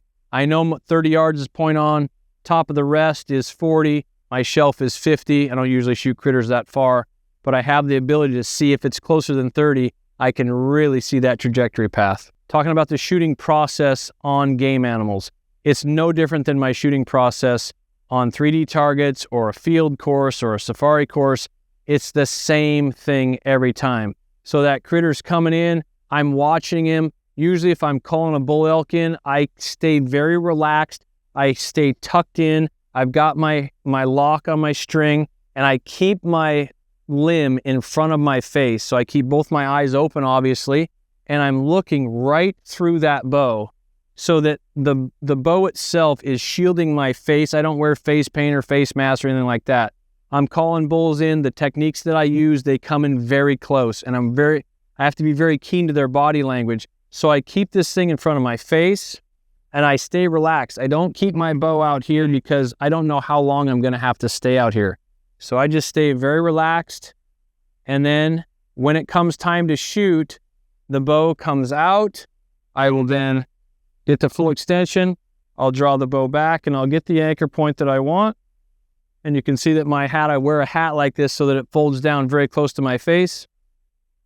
So I will draw back and aim, then I'll tension up, then I say, here I go, and then I talk myself through a pressure increase on an internal trigger. So I'm basically creating suction in my mouth, and it creates a slight click sound in my mouth.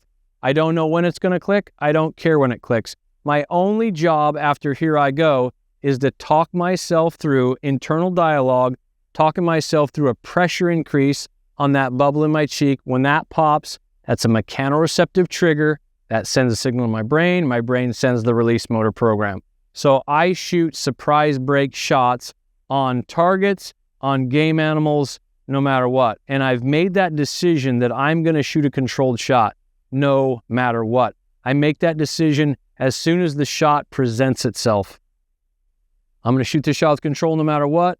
As I draw my bow back, if I feel things starting to slip, if I feel the thought volume is too high, the anxiety is too high, and I feel things starting to slip, I'll make another decision. I'm going to do this right. That's when you're talking to yourself, you're making a decision as you draw your bow back, and then the final decision is here I go. You're not saying here I go until after the aim is done and after the tensioning is done.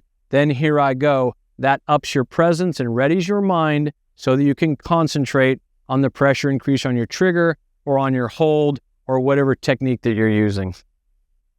The one piece of advice for bow hunters that are struggling with success, and we talk about this in the online course, is you have to talk yourself through the shot. We can all agree that in most arenas in life, it's more important that you listen more than you talk, except for when you're shooting.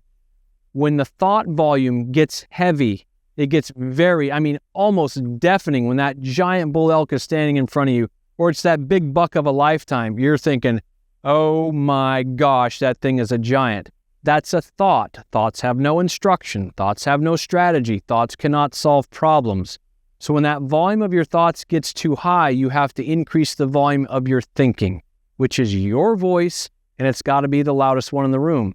So in your practice, you have to use your bow to practice concentration.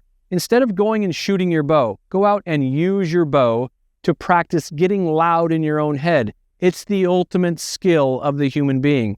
So when that giant buck is in front of you, get loud. Never stop talking all the way through your shot. All the found right there. Yeah, that's not a bad one there, Reggie. Hey, buddy. Second one was 11, Matt. Your second one? Oh, there it is. She's right there. She's right there. You wanted me to keep it in there so I can see it? Watch out, dude. Watch your eyes. I'm Matt Zirnsak from the Push Archery. I'm from Western Pennsylvania, and I've been bow hunting for 17 years.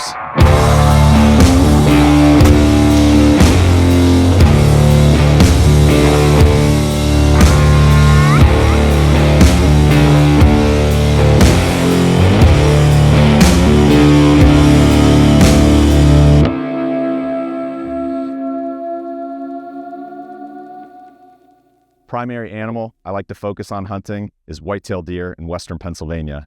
While I do have aspirations to travel the world and hunt all different types of species, my true passion lies within chasing Western PA whitetails around the rural farms of Western Pennsylvania. All right, I'm going to step through my hunting rig here. I guess from the start, you'll notice that it is a metal ILF bow. I like to run this DOS HT21. Cody Greenwood from Trad Lab and I collaborated with Three Rivers to design this 21-inch hunting riser.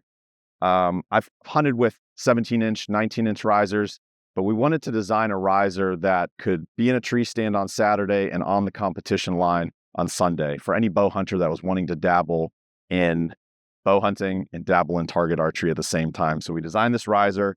It is, in my opinion, obviously I'm a little biased, it's the best hunting metal riser on the market. It's got it all. Integrated weight kit down below, stabilizer bushings to add weight to get it to balance exactly how you want it. I prefer to run the DOS plates. So with the DOS connection system on these metal ILF bows, the real cool differentiator here with this bow is you can choose which plates and which connection system you want with your limbs. So the ILF limb plates are great. I use them for my target setup with the HT21, but for my hunting one, I use the DOS plates. There is no question it is the most quiet way to shoot a bow, or the quiet system and setup for a metal ILF hunting riser. So I use DOS plates. There's a big, thick rubber pad here, so all the interfaces between the limb and the riser are dampened with rubber dampeners. So it's super whisper quiet in the woods. I'm a big proponent of quiet kills. And you might need to get a second or a third arrow off, like my last hunting season, filling my buck tag. You might have saw that on the channel. So that's my hunting riser. That's why I chose it from a high level. My limbs, I am running the Uka VX Plus limbs. They no longer manufacture these limbs. In my opinion, this is a semi-super curve limb. It's a monolithic carbon limb, and I absolutely love it. The reason why I love it so much is it just handles heavy arrows so well. The amount of energy that these limbs transfer to that really heavy hunting arrow is best in class. I just punch out the ILF dovetail and put a DOS connection system in, and I can use it on my hunting bow. I absolutely love these limbs. The string I use an endless loop string, which is a little different. Most traditional bow hunters use Flemish twist. I like the accuracy and the robustness of all the extra serving at the top of the limb, where it interfaces with the limb. It just makes a really rugged, durable hunting limb. We're dragging our strings through brush all the time. Limbs are getting caught up in between. I just find that I can get extra hunting seasons out of a endless loop string than a Flemish twist.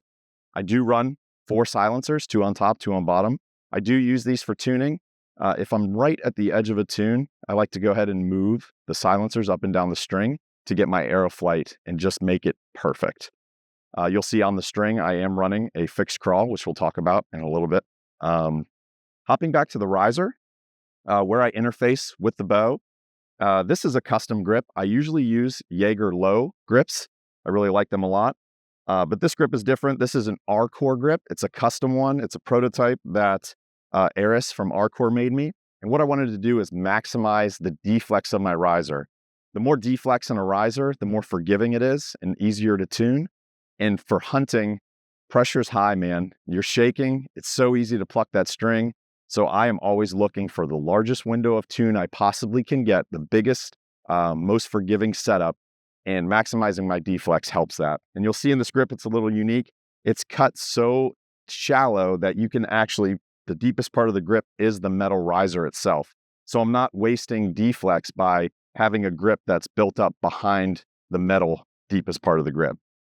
I run the DOS HT21 comes with a lower and an upper plunger hole.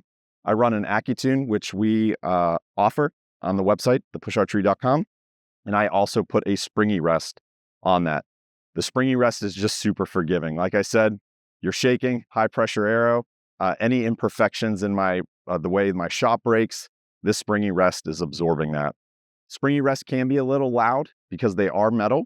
And so what I use is some D-loop material on that springy rest to really quiet down that arrow as I'm drawing it across. I'm one of those really quiet November, afternoons. A deer's really close, under 10 yards. They're spooky. I don't want them getting alerted by the sound of my shaft scraping across that springy rest. As I mentioned earlier, quiet kills. So you'll see I have a giant piece of Velcro here to quiet down any accidental arrow strikes against the side of my riser. So many times during a bow hunt, I'll be sitting in the tree stand and I'll maybe looking over my shoulder and I accidentally bump my arrow off my springy rest. I want that to be whisper quiet as it rubs against the metal of my riser. So that's why I have that Velcro there.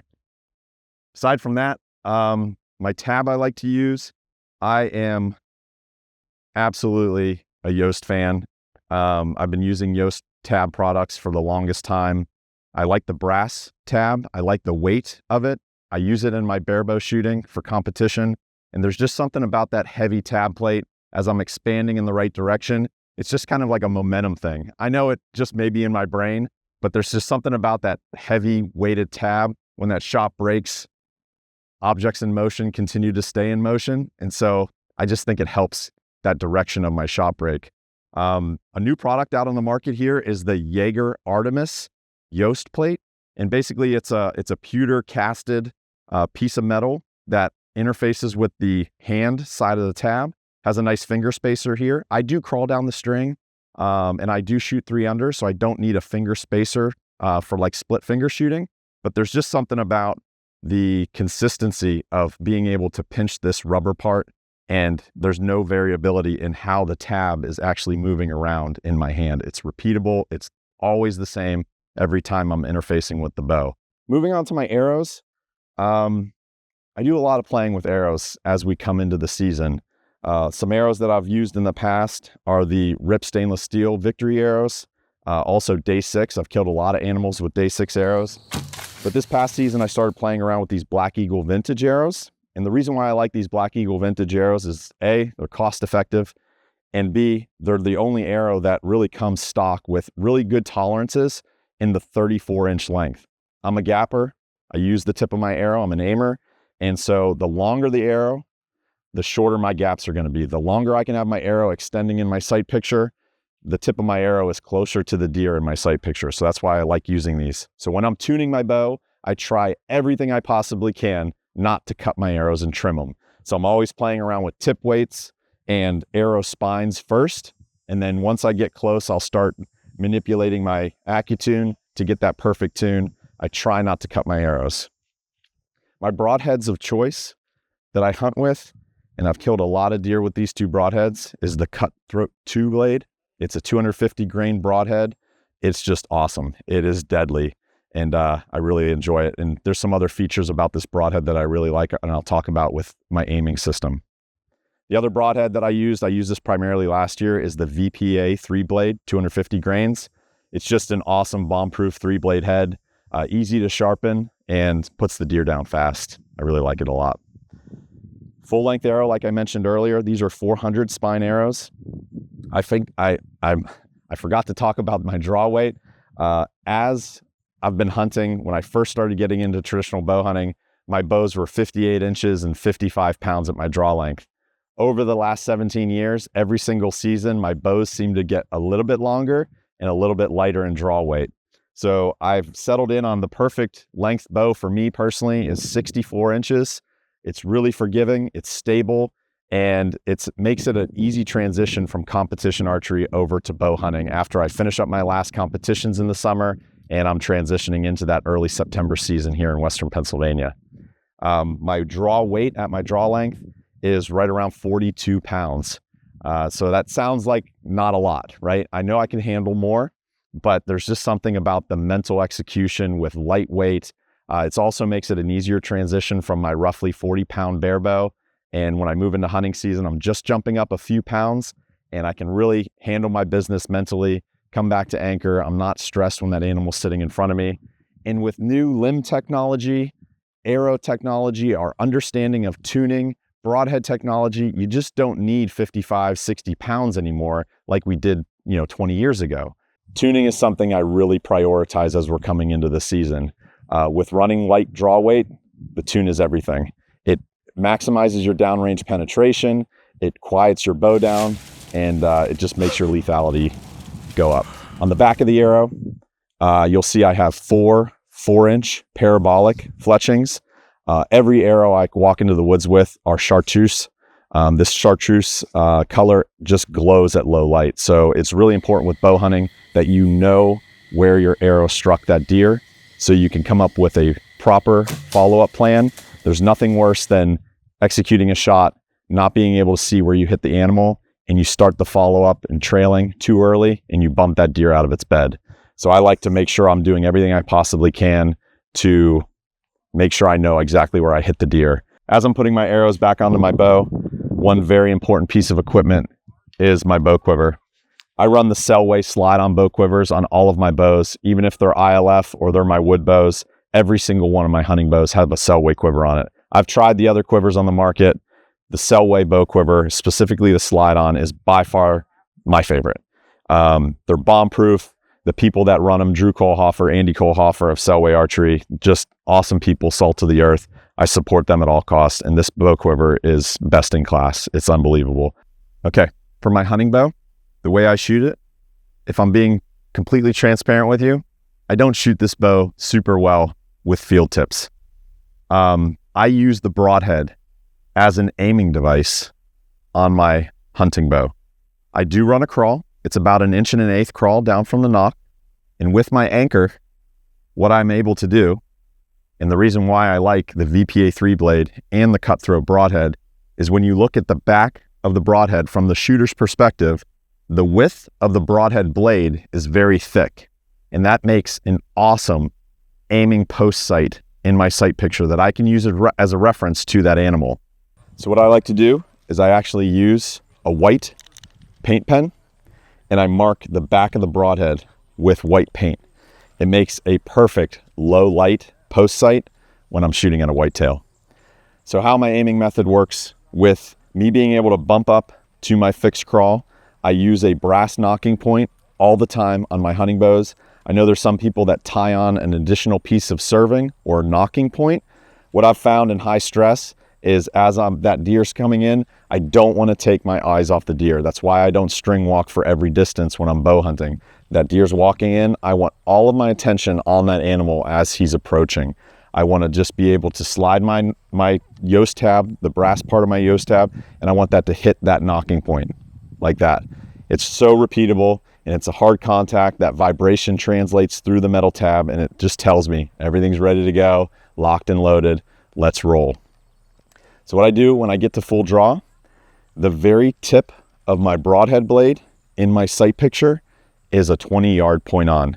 So all I have to do at 20 yards is raise up until the very tip top of my broadhead blade is right in the middle of the chest and I execute my shot. For 25 yards, I raise a little higher and it's the halfway point of the blade. And for 30, I raise a little higher and it's the base of my blade. Anything 20 yards and under, all I have to do is take the very tip of the broadhead blade and tuck it right here at the bottom of the chest right behind the front leg, and it's gonna hit. Bare bow, I'm really concerned about 10 rings, or you're aiming at 11 rings. But with bow hunting, the vertical tolerance of your impact is like 8 inches to make sure that you're in the lungs. So I don't get too tied up with the difference between 18 yards and 12 yards and what that sight picture should look like. In the heat of the moment, all I want to do is just raise up my broadhead so the tip of the arrow is right at the bottom of the chest for anything under 20, and I execute my shot. I like to use a mobile hunting rig. There's nothing more satisfying than sneaking into the woods, setting up your mobile hunting setup, getting up in the tree, knowing that you didn't blow out any deer in this bedding area, and there's most likely deer within 60 yards bedded. And you just know the trap has been set and they're gonna be exiting that bedding area right in your grill. So it's all about, for me, is to be able to react quickly. I usually keep my bow in my hand for most of the hunt, laying across my lap. And as soon as it's go time and I start hearing or seeing those deer exiting their bedding area, I just slide on up to that brass knocking point, draw back, stick the tip of my broadhead right under the chest, and I execute. They're 10 yards. I love them at 10 yards and 12 yards. You know, I like to shoot a lot of bare bow. I like to shoot a lot of long distance. I feel like I'm a pretty good archer, and you might be surprised to hear that I hate shooting at deer over 20 yards.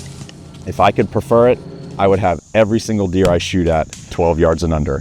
That's how I set up my setups. I don't worry about, I'm really particular about the wind. I know a lot of guys would just say, hey, you're a good shooter. Go ahead and back up 26 yards away from the trail, get up high, execute your shot like that. There's just too many things that can go wrong in bow hunting, and there's nothing worse than just having a rodeo of a tracking job. So I am always trying to have those deer coming right up in my grill. I'm right on top of them. I want to see their eyelashes. I want to see the look in their eyes as they're coming into this ambush.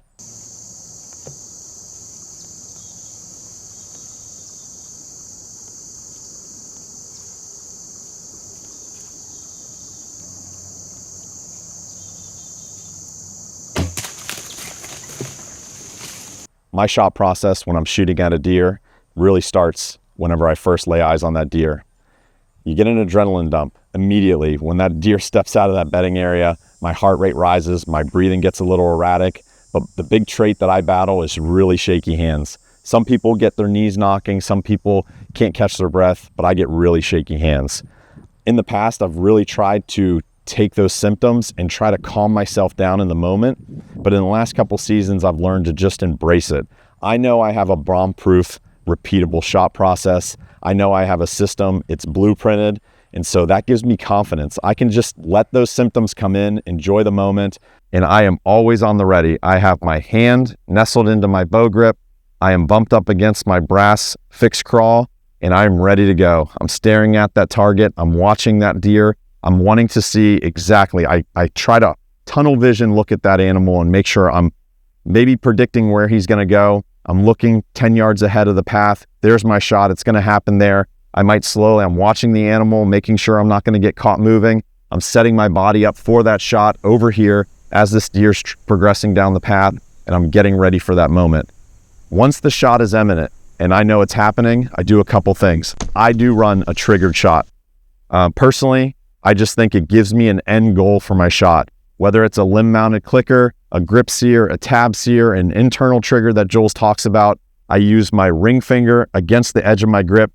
Over the years, I've really worked on what geometry of a grip sear works for me. And I have found that the grip surface, the grip trigger surface, the grip sear surface needs to be just about 1 inch below where my palm interfaces with the grip. And I have a very specific grip sear profile that really works for my fingernail to pop off. So how that works is I basically set my hand in my grip, I relax my hand, and my ring finger fingernail rests on that edge of that plastic grip. And then from here, I'm watching that animal, I'm set up, my grip sear is set, and when I draw my bow back and I get into anchor, I set my aim, I set the broadhead post sight wherever I need it to be. I have a slight cant, as you can see, so I can get some limb clearance off of my forward leg.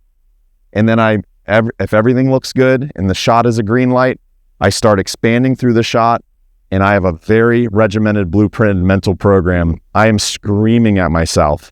I'm getting loud in my head as the pressure of the shot rises, I am screaming at myself to stick with my shot process. And what I'm telling myself is pull through the clicker. As I'm at anchor and I'm expanding, I am driving this grip sear action at the same time as I am expanding with my back, and I am screaming at myself, pull through the clicker, Matthew, pull through the clicker, pull through the clicker. And as soon as my ring finger pops off that grip, the shot's gone. There's no time to stop it. It's going.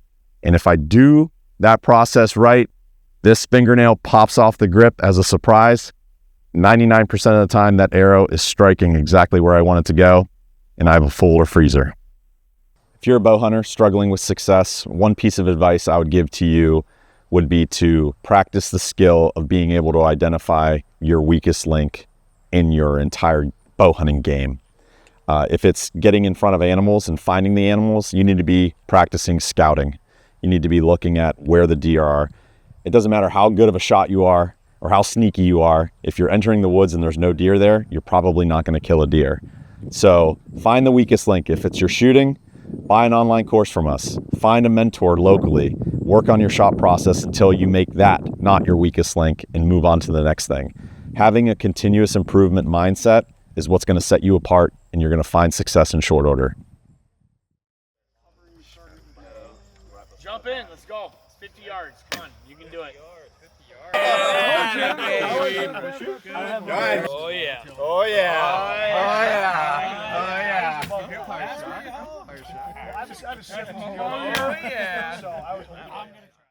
I'm George Johnson from Just Hunting, from Maryland, and I've been bow hunting for 25 years.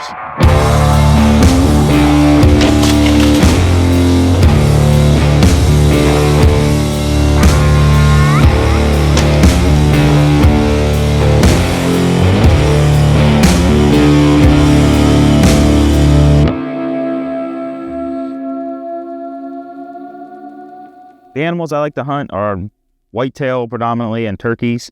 I also do some waterfowl hunting, and Maryland's a big state for that. So, but mostly bow hunting, whitetails, and turkey hunting. I shoot a Wengert Ibex 3-piece. It's 62 inches, 48 pounds at 28 inches, which is my draw. This is I've owned 3 Wengerts now so far, and this is by far my favorite. I always come back to this bow. It just fits me well. I shoot it well. The weight's right where I like to be for target or hunting. I have a Selway quick detach quiver. Just something that I played around with. I like the slide-ons too. No particular preference there. I just happened to get this one. It's a 18-inch riser. Shoot a springy rest, and I also shoot a fixed crawl. When I'm shooting the fixed crawl, the springy rest helps for just tunability purposes rather than being off the shelf. Sometimes you get a weird kick or something like that, and it's a little more forgiving with broadheads and everything else. I shoot a RMS Gear grip clicker. I used to shoot a limb-mounted clicker, but for the past, I shot a limb-mounted clicker for the past 5 or 6 years. And this year I've switched to this just for not having that string there hunting. And also I've made some form changes, but this has worked out a little bit better. I prefer a triggered shot rather than a non-triggered shot because I went through a big bout with target panic. And I found that the best way to control my shot under pressure is having that trigger there. If I go untriggered, then I could probably get 1 or 2 arrows where I can shoot very clean and all that, but it gives me a process to walk through every single shot every time. Kind of has a plan, gives me a plan for my shot. My favorite grip that I've had out of any bow is Wengert's version of the Jaeger grip. I've had that on 2 of his bows now. It's just super consistent. And I like the flat spot on the back of it. I put a piece of, it's actually like skateboard tape on here. And that is for hunting. One, we have a season that comes in very early in Maryland. So it's like usually really hot out, like sweaty hands, stuff like that. And And also when it gets cold in the wintertime, shooting with gloves. I like shooting with like a thin merino glove, but if you take a slick merino glove on this, it's pretty slippery. Then by putting that grip on there, I get the same feel, the same placement on my hand every time. So my arrows this year they're a little bit different. I like a 204 diameter arrow. Either it's Easton Axis or traditional only, the white arrows. I shot those a couple of years. These are the new Safari Tough Taipans.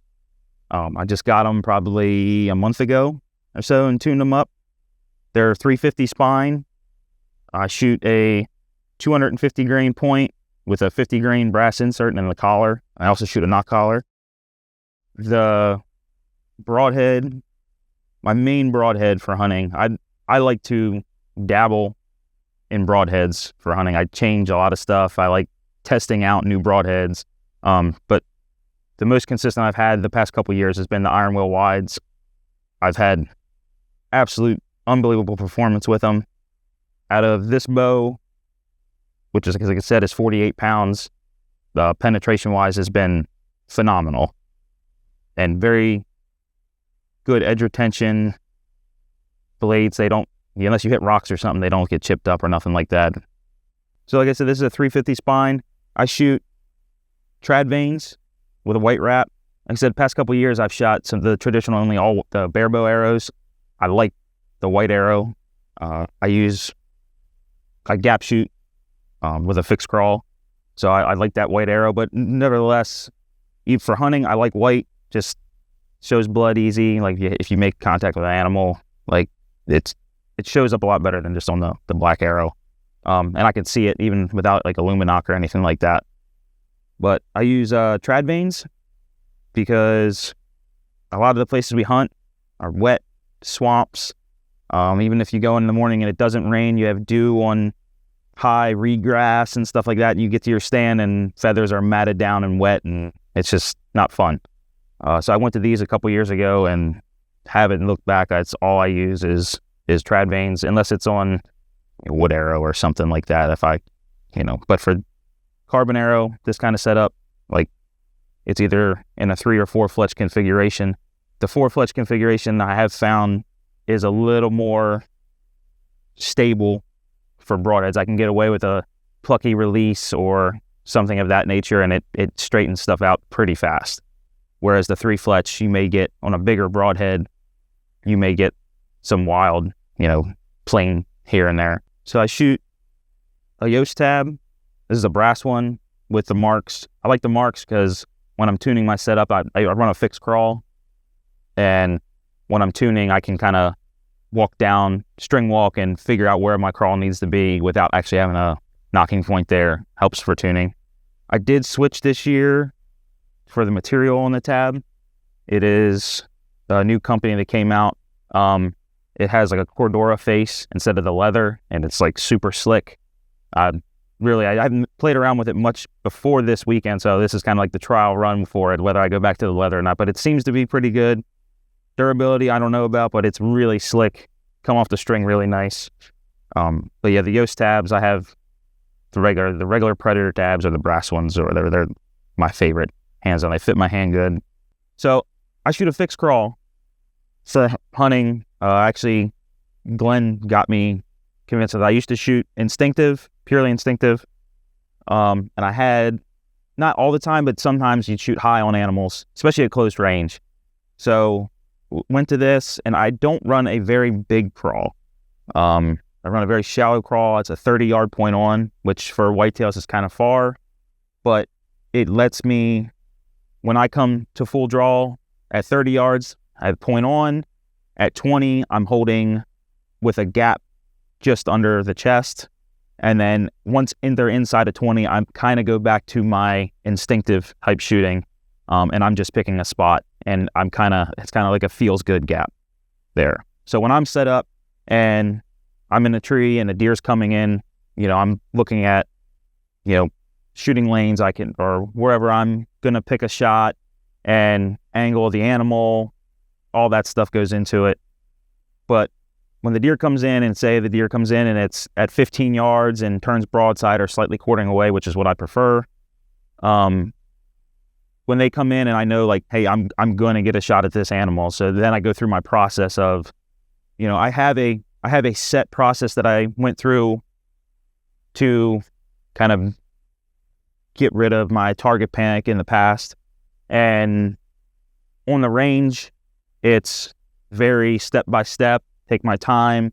In the woods, it all depends on the animal. Is the animal coming in feeding? Is it a buck running a doe and I have to shoot quickly, or, you know, anything like that? So that all depends. But if it's a calm animal and I can take my time, do what I'm supposed to do, I pretty much run my shot just like I would on the range. Now, if that's not the case, you really don't forget how to shoot, like not snap shoot, but shoot quickly. Like, you don't really lose that, at least I didn't.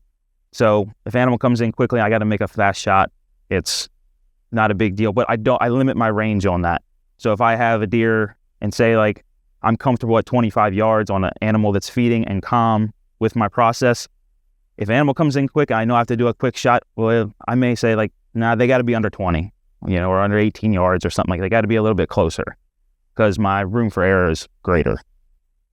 So the deer comes in, say it's 20 yards, it's feeding. I set up and I'm picking my spot, just trying to focus in on where I want to hit. And I come to full draw and I set my gap, which at 15 yards, it would initially be looking at the spot and it would just be a check. Like, I'd come back, I'd be focused on that armpit area of the animal, check my gap, making sure like, hey, and at 15 yards from a tree stand, that arrow is going to be around the kneecap of the animal. Quick check, and then I go into my here I go, and if I'm using a limb clicker, either pulling through or this grip clicker, and for this, I'd probably already be locked in, and I'd be just pressing through my grip until that pops and the shot breaks. Now, in a hunting situation, you don't always have that time. You know, even if the animal is calm and is feeding, you may have to shoot faster based on deer comes in, it's feeding on acorns or whatever, and it turns broadside and you have the 5-second window to get the shot. And in that case, my biggest thing that I do to maintain my accuracy is when I come to full draw, I lock my bow arm in before I do anything. Like that's locked in, so I don't have any give in my elbow. And then the biggest thing for me, whether it was with a limb mounted clicker or anything else, is get back and just pull. Put tension in that way, in that direction, whether I'm, you know, using my back or even if I happen to shoulder pull on the shot. I know if that deer is at 20 yards and I have tension in that shot, the arrow's going to go where it's supposed to go. You know, it may be in the 8 ring instead of the 10 ring, but we're going to end up with the same double lung shot dead animal. You know, hunting, you have a little bit more room for error than where you're critiquing yourself on a target. If you're a bow hunter and you're struggling with success, one piece of advice I could give is just ride it out. If, you know, like I've had this happen in the past where, you know, you miss an animal or maybe 2 animals and you get kind of down on yourself, but you kind of got to have a short memory and just let it go and trust the process that you've created during the off season. Whether it's for shooting or even on the scouting realm, depending on where you're at as a hunter. You know, we oftentimes, you know, I've been doing this 25 years, and there's times I go in the woods and I'm like, I have no idea what these animals are doing. So you're not going to get into animals or have more opportunities if you're not out there. So basically, just keep grinding, and yeah, you can't kill them from the couch. That's your new nickname is Corn Bobs. I know. That one. Yeah, I walked here. I was wondering where it was. I'm like looking down through here. I'm like, oh. My name is Tom Clum. I'm from Rocky Mountain Specialty Gear. I live in Arvada, Colorado, and I've been bow hunting for 48 years.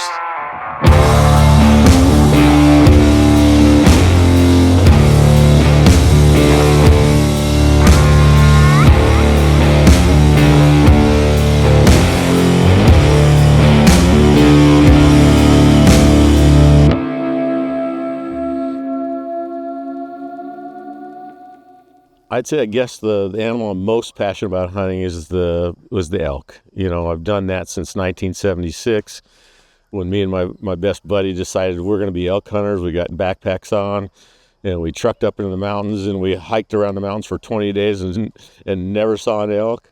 But we learned a lot about, we learned that we still enjoyed the process. We learned that we still enjoyed each other's company. We learned that we could sweat and we could shiver and we could have this boring times and we'd find ways to entertain ourselves. And we found out we loved it anyway. And then we studied elk habitat and where they lived and their patterns. And the next year we scared the crap out of a whole bunch of elk because we found them then. And then we developed our skills as hunters. So the elk is still I guess I'm passionate about hunting elk. It's the most challenging hunt that I can ever have. It's in the most beautiful country I can be in. And so elk is my passion. Okay, the bow that I shoot is similar to many other bows that I've shot. It's got some characteristics that I like, okay? This one happens to be a collaboration between myself and South Cox of Stalker Stick Bows. I love a 62-inch bow. I think that string angle counts. So when you get to the shorter bows, you have a tighter string angle. It's a little harder to come off the string. Even though I'm not a big guy, I have about a 28-inch draw length. I find that I feel like a 62-inch bow gives me all the ability to come off that string smoothly. I don't get in a bind with a 62-inch bow. I can shoot them out of a double blind. I can lead them over under bushes and stuff. I don't find that carrying a 62-inch bow, I'm knocking into stuff. I manage it in tight brush and everything really well. I like the Yucca limbs. They provide the smoothness, the cast, the quietness. Either in the lower end limbs with the 50 glass, 50 carbon, or the 80 carbon, 20 glass. I find those great combinations. I don't feel a lot of difference between how they shoot, so I'm in the Gobi or the Salinga. I've had all ties, I've had the upper end limbs. When we've done our own tests, we have not seen 1 to 3 feet per second of difference between the bottom limb in the Gobis and the top limb in the all ties. So I don't really think spend that money. But if a guy wants the best, he'll buy the all ties. If he's got the disposable income, he'll buy the all ties. They do have a little bit better lateral stability and a touch more speed. So I can see if you've got the disposable income, why not have the best? But for me, I won't spend the money. The Gobis or the Salingas are just awesome. They're quiet, smooth, and fast. Other features I like about it is now that I can shoot with a fixed crawl, I do like the ILF feature because, I've noticed that on my crawl, I can tune that bow perfectly to the crawl, have perfect arrow flight. And then when I come up to the arrow, I get a little bump in the arrow. And then I'll tune it to that spot, and we retune the bow to that spot. And I had a perfect arrow flight against the arrow. But when I went to the crawl, it got a little bump. So I remembered how many turns it was to just put a little negative tiller in this bow for the crawl. And we went halfway in between, and guess what we saw? Perfect arrow flight from the crawl and perfect arrow flight on the arrow. Part of the reason is I don't have a giant crawl, right? So I can accommodate a really good tune at both places, right? So I have it set up with a double knock set. That's really important to have when you're shooting a fixed crawl or you're getting below the knock, is a double knock set. Lots of great, quote, fast flight or narrow diameter, high tensile strength strings out there. I've landed on X99. I really love it. I think it's quiet, has a lot of the properties. But what I find as an archery dealer is that each bow seems to like a different material a little better. I have no idea what the dynamics on that would be. I like X99. I find that it's really good on pretty much every bow I have.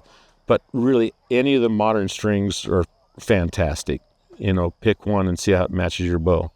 I typically use good old cat whiskers. I found these can gather some burrs and some water. And if I'm in a rainy situation, I'm going to flink the water out of it because it can affect it. You put weight in these things with water, it affects your tune, it affects how the arrow is going to come out. I've seen it. And so I flax the water out of it after a rainstorm. Cat whiskers, you don't have to worry about it. They're ugly. I get it. The cat whiskers with sun and time, that rubber degrades and they fall off eventually. These things have been on here, this string has been on this bow for definitely over a year with the same silencers. They're highly effective. I do like the Navajo silencers, but good old cheap cast whiskers are great with me. I love the Selway quivers overall, and this one, because of the Yucca limbs, is the hybrid quiver because it's a little narrower slot for the limbs where we slide over the limb. It fits the bear takedowns and it fits the Yucca limbs really good. So if you've got Yucca limbs or a bear takedown and you want to use the hybrid instead of the standard recurve quiver, it fits really snug. I like a quiver. I like strap-on quivers. I like the adjustability, but sometimes strap-ons, if you're using the bow quiver to take arrows in and out, can migrate a bit. It's my only hack, but I love strap-on quivers otherwise. I like the Sidewinder quivers where you put the inserts. I like the 1/4-20 inserts in here and wind the quiver on. But overall, I like them better than the limb bolts because either the strapped-on quiver or the Sidewinders separate the hood from the arrow clip quite nicely, so I get a very tight pattern on my fletching. And especially on shorter bows, if I go with a limb bolt quiver, it gets that hood all the way down here and that arrow clip all the way up here, and this fan is going to be quite large. So I like to separate the hood and the arrow clip quite a bit. So the strapped on, slide on, or Sidewinder quivers are my preference for that reason. Arrows. Okay, so I'm an elk hunter, and occasionally every 3 or 4 years I draw a moose tag. So I like, and the advice I give in the shop all the time is I like to set up an arrow for the biggest thing you're going to hunt and go with that arrow for everything you're doing all year long. So I like an arrow, and it's my strong belief that an arrow that's give or take 550 grains. So I like that range of 525 to 575 is like the wheelhouse for elk. I always shoot a 200 grain head. I like to put some weight up front. I'm not necessarily an extreme FOC guy, but I do like weight forward. I think there's a lot of benefits to it. There's gives and takes to everything, guys. So the particular arrow I'm shooting right now is the VF TKOs. The Rip TKOs, this line from Victory, are exceptionally tough arrows. So toughness is really great because they last a long time. You get away with hitting some really hard stuff and not losing an arrow. So that's my arrow preference right now. Broadheads, of course, we're going to like a cutthroat. My son's designed the cutthroat broadhead, the single bevel broadhead. We became a great fan of single bevel broadheads with the Grizzly, the good old Grizzly. But we found some broadhead failures once in a while. And once we found out that we could have a machined single bevel broadhead, we put the design features in this that we wanted. We wanted to keep length to width ratio, so we put some pockets in here that kept the structural stability of the head, and it gave us more length to width ratio. We've got a 25-degree angle. It gets extremely sharp because that's 25 degrees total. A knife at 25 degrees is 50 included. This is 25 included because it's flat on one edge. So it's extremely sharp. We observe that single bevel broadheads do rotate through tissue and cause amazing lung damage. We've seen it in our own hunts, anecdotally in our own hunts, and I'm telling you, dozens and dozens of customers, that when you double lung an animal with a single bevel broadhead, you're typically going to see them fall. If you've got close brush around you, they're going to fall in a very short distance when they're double lunged. I believe it's because these things spin through that tissue and collapse those lungs in a much quicker fashion. So I'm a big believer in a single bevel broadhead. For smaller animals, I do like our cutthroat 3-blade. The features that we put into that blade that I think make it a little superior is we went to a convex shape. So convex structures like an eggshell give you great stability, structural integrity. They slice really nice, but the biggest feature of all is we could put a lot of steel in that tip. So therefore we can leave the tip sharp. On straight edge 3 blades, you have a needle point. It almost guarantees that you need to pyramid that point so that you don't have rollovers, because if you've got a needle point in a 3-blade broadhead, that tip's going to roll over. And then you have to have a less than pointy surface with pyramiding or beveling those edges. Still have great success with them. I'm not knocking them. They're still great heads. But the advantage of the cutthroats, we can leave a very pointy tip on those things, which I believe enhances penetration, and I believe that the structural stability and the convex shape is a great advantage of that head too, and they're sexy looking. So on my smaller animals, I really like the cutthroat 3-blade because they're so easily sharpened in the field. If I got a mill bastard file and a piece of ceramic stick, I can get them hair popping in about 3 minutes. So if I shoot at a grouse, or if I miss a shot or whatever, I can get those things back in service really quickly. All right, my shots process, particularly when shooting at a game animal. So I am an archery coach and I do it for a living. So I'm a guy that didn't have coaching. I'm a guy that had target panic running through my ears. I'm a guy that couldn't reach anchor if my mother's life depended on it, if I'm shooting at an animal in particular. So I think in the long run, it's made me a very good coach because I get where everybody's at with this process. I get how difficult managing this target panic can be and this lack of control. So I've just been extremely fortunate to be able to learn from the best minds in the fields. I went to the Olympic Training Center. I spent a week there and 50 hours of instruction. Most was sitting in front of the Olympic coach, and all that I got from that protocol through the certification levels and my time at the Olympic Training Center. So I've had best minds in archery teaching me best practice in archery. I was fortunate enough to be friends and befriend Joel Turner quite a few years ago and learn all the really truly life-changing and new concepts and new verbalization that Joel Turner brought to the sport of archery as far as mental management goes, as far as managing target panic.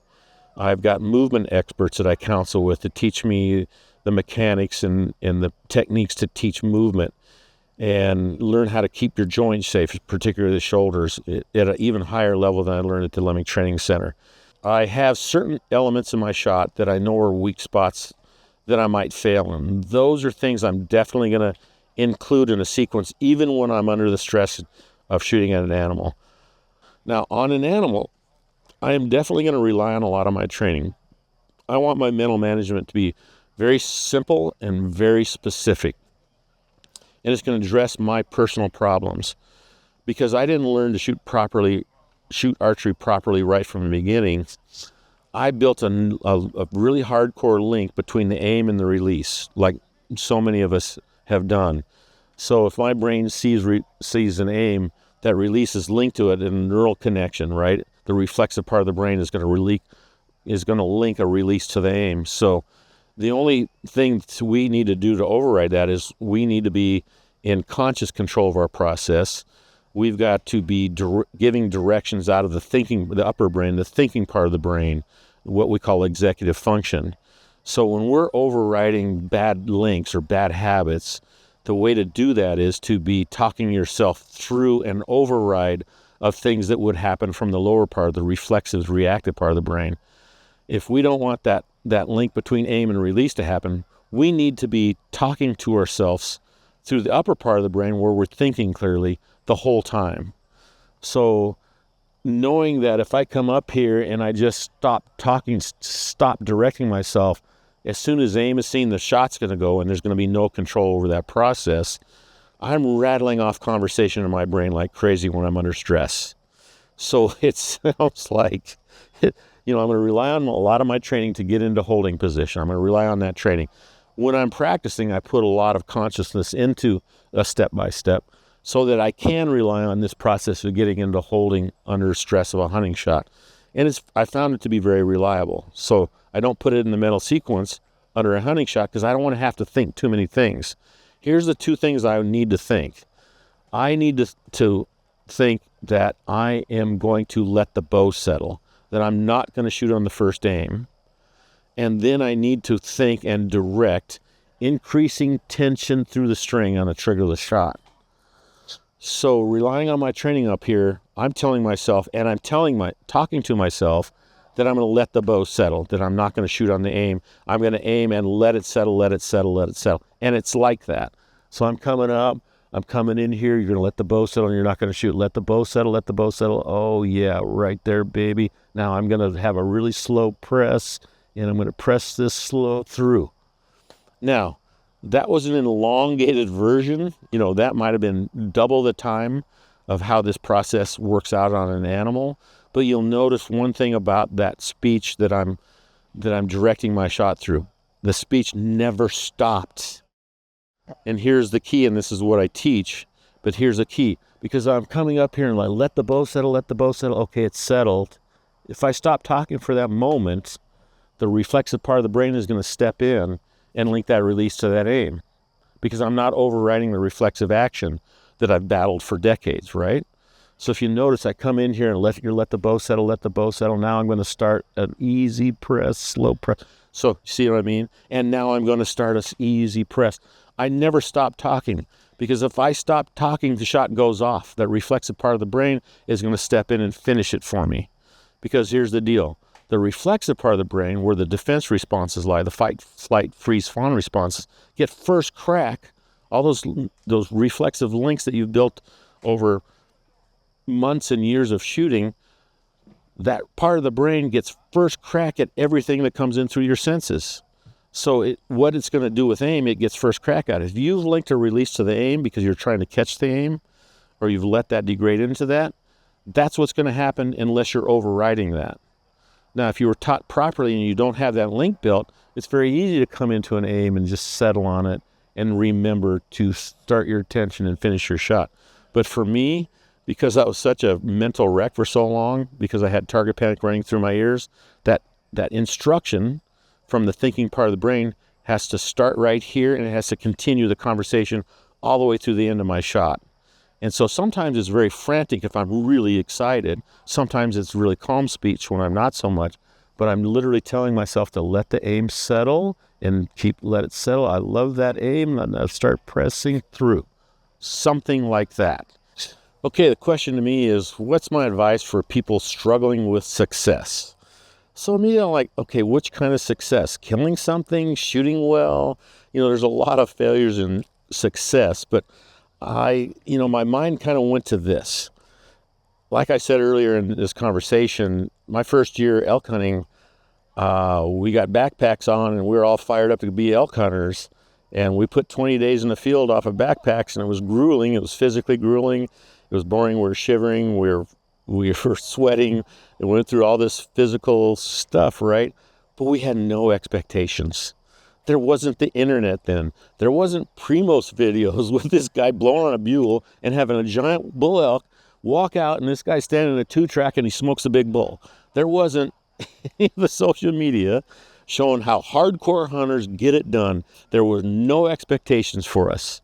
We went out and we had a great time learning woodsmanship, learning to take care of ourselves in the woods, learning all of this, and we enjoyed each other's company, and we suffered together and laughed through it anyway, and we did it. And you know what? We had a lot of satisfaction, like we did this. We just spent 9 days, 2 of them in the tent with the freaking sleet blowing slideways, and we did it. We had a little bit of satisfaction. We showed ourselves with a little toughness, right? Mentally and physically. So I think that expectations are killers. Comparison can be the root of all unhappiness. And social media and all the stuff that guys are putting out there, which a bunch of it is fake, guys. There's a bunch of shenanigans going on behind the scenes, behind that camera you don't even know about, that make themselves look better. Struggling with success comes from a lot of different areas, and you just got to see where the hole in your life. If you're a really good hunter, you're getting shots but flubbing the shots, you got to seek out some coaching. There's nothing like hands-on coaching in it, and I hate to say that because I'm a coach, but you need to seek out somebody like me, seek out someone like Joel, seek out the Push Archery. It's got phenomenal content within the podcast alone, let alone the courses they sell. Enjoy the journey, enjoy this mystery of how you get this done. The mystery is what I miss the most. I miss the mystery of that wonderment, and then when that success came, it was such a thrill. Enjoy the process, because the process is flippin' awesome.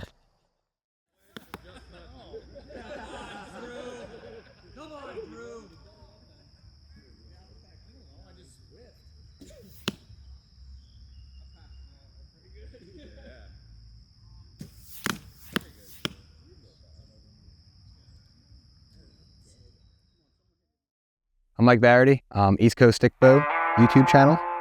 I'm from New Jersey and I've been bow hunting for 20 years.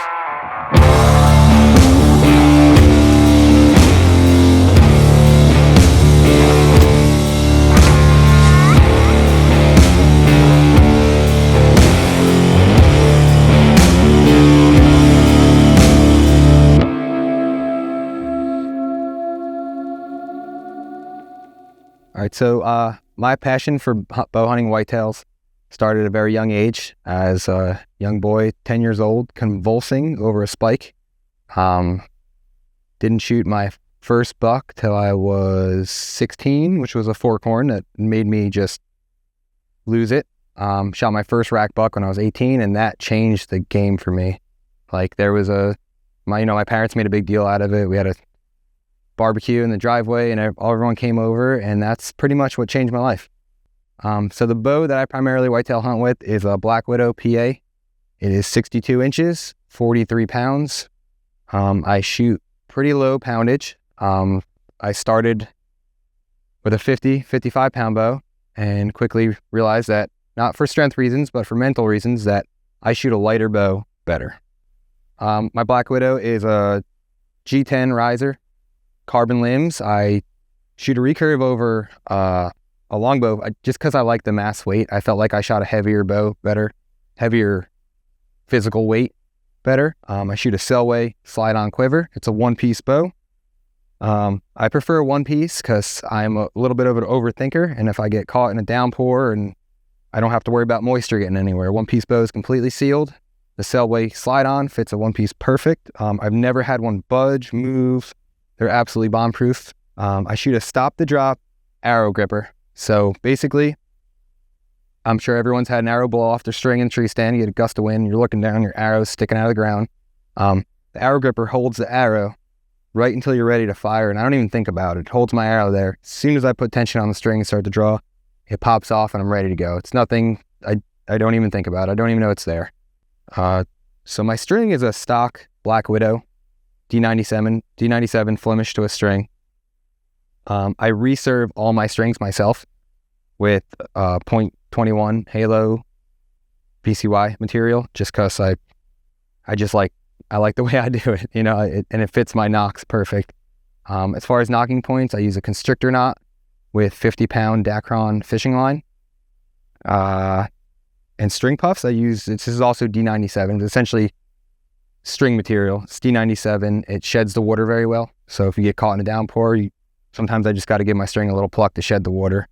And I think they're made by Mountain Muffler strings. He sells them on there they're pretty inexpensive. So my arrow setup for hunting whitetails has kind of come full circle. I started simple, and I kind of came back to simple. I've spent a ton of money messing with FOC, different inserts, shooting a $25 arrow and breaking them and losing them. So I keep it simple. I shoot a 29-inch gold tip traditional. It's 500 grains total arrow weight. I shoot a 5-inch shield cut feather, turkey feathers, real turkey feathers from Wild Fletch, because I feel like they shed the water better. Stock aluminum insert, 200 grains up front. The reason I shoot a 29-inch arrow is because I shoot gap instinctive, and it kind of goes where I'm looking. So when I shoot a longer arrow, I tend to hit low. When I shoot a shorter arrow, I tend to hit high. This has just been my perfect recipe. It's 500 grains, 29 inches, and they're tough. They hold up. As far as broadheads, I shoot Simmons broadheads. I like a bigger cut-on contact broadhead. In the event that I hit a shoulder, I feel like with a 43-pound bow, I don't think I'm getting through a shoulder no matter what broadhead I shoot. So I'd rather set up for the back 75% of the animal that I have a better chance of hitting. I hit a buck in Ohio a couple of years ago, a little back, and I was shooting a tree shark, which is a 2 1/16 inch wide broadhead. And I feel like if I wasn't shooting that broadhead, I feel like I wouldn't recover the animal. And I was, it's done me right. So my shot process on a live animal is a little different than on the 3D course. Obviously the 3D course is a little more laid back. Everyone's cracking jokes, and I might not shoot my best, but in the heat of the moment, when things are about to go down and you're about to release that arrow that you've been waiting all season to release, I pre-aim. I'm a pre-aimer. So when that animal's in front of me, I'm looking where I want to hit. I'm not looking at antlers. I'm watching that front shoulder. I'm waiting for that front shoulder to go forward, or, even just not back, but, I'm waiting for that pocket to open up. I'm staring at it, and I'm aiming the whole time. Come back to anchor, make sure I'm on, and it's gone. And it usually happens pretty quick. I'd like to say I hold, but I get to anchor, and it usually goes, and most of my shots are inside 20 yards. And that goes back to arrow weight. and arrow length. My point on is 30 yards. 25 I hold at the bottom of the belly, 35 I hold at the top of the back. I'm not taking shots that far. I want them inside of 20 in my instinctive range, gap instinctive range. But in the event that you don't hit a deer perfect, you know, anything's possible. We're shooting bows that shoot 170, 160 feet per second. So in the event that you do not hit a whitetail ideal and you do get that second shot and he's standing at 35, I go, all right, I got to put it right on his back. And I feel like your odds of hitting that animal again and recovering that animal are a lot better.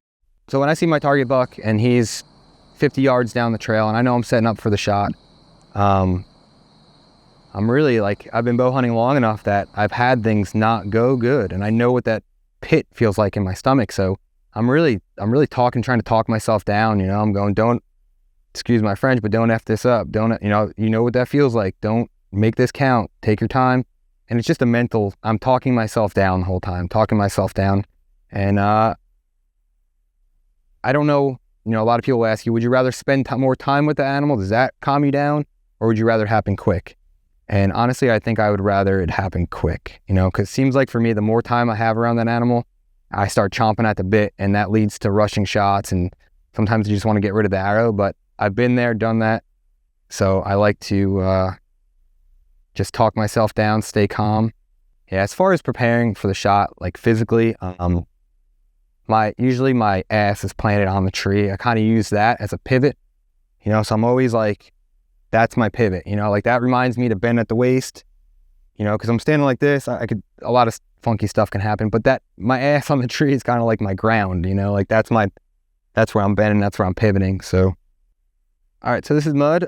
She's a 1 and 2 month old Teckle wire hair dachshund, same breed that Matt has, Jojo, and she had her first season last year and she did very well. I'm hoping to get some more time in, more tracks in with her next year and see where it goes, but she's by hands down the best dog I've ever had. So if I can give one piece of advice to someone struggling in the whitetail woods, it would be persistence. Persistence is the #1 killer. It's those mornings you wake up and it's pouring rain, or maybe, you know, the condition isn't 100% perfect. You want to go out there and make it work, be creative, and stay at it, because that's what kills deer. You know, it doesn't matter what clothing you're wearing, what tree stand you're using, what bow you're shooting. You spend enough time in the woods and stay at it and be persistent. Bingo! I'm a little covered up. I didn't see it. Doesn't count. Corn box. Corn box. I heard foam. Here, take this. Corn pop, isn't it? I'm Drew Kohlhofer. I'm from Selway Archery, and I've been bow hunting for 27 years.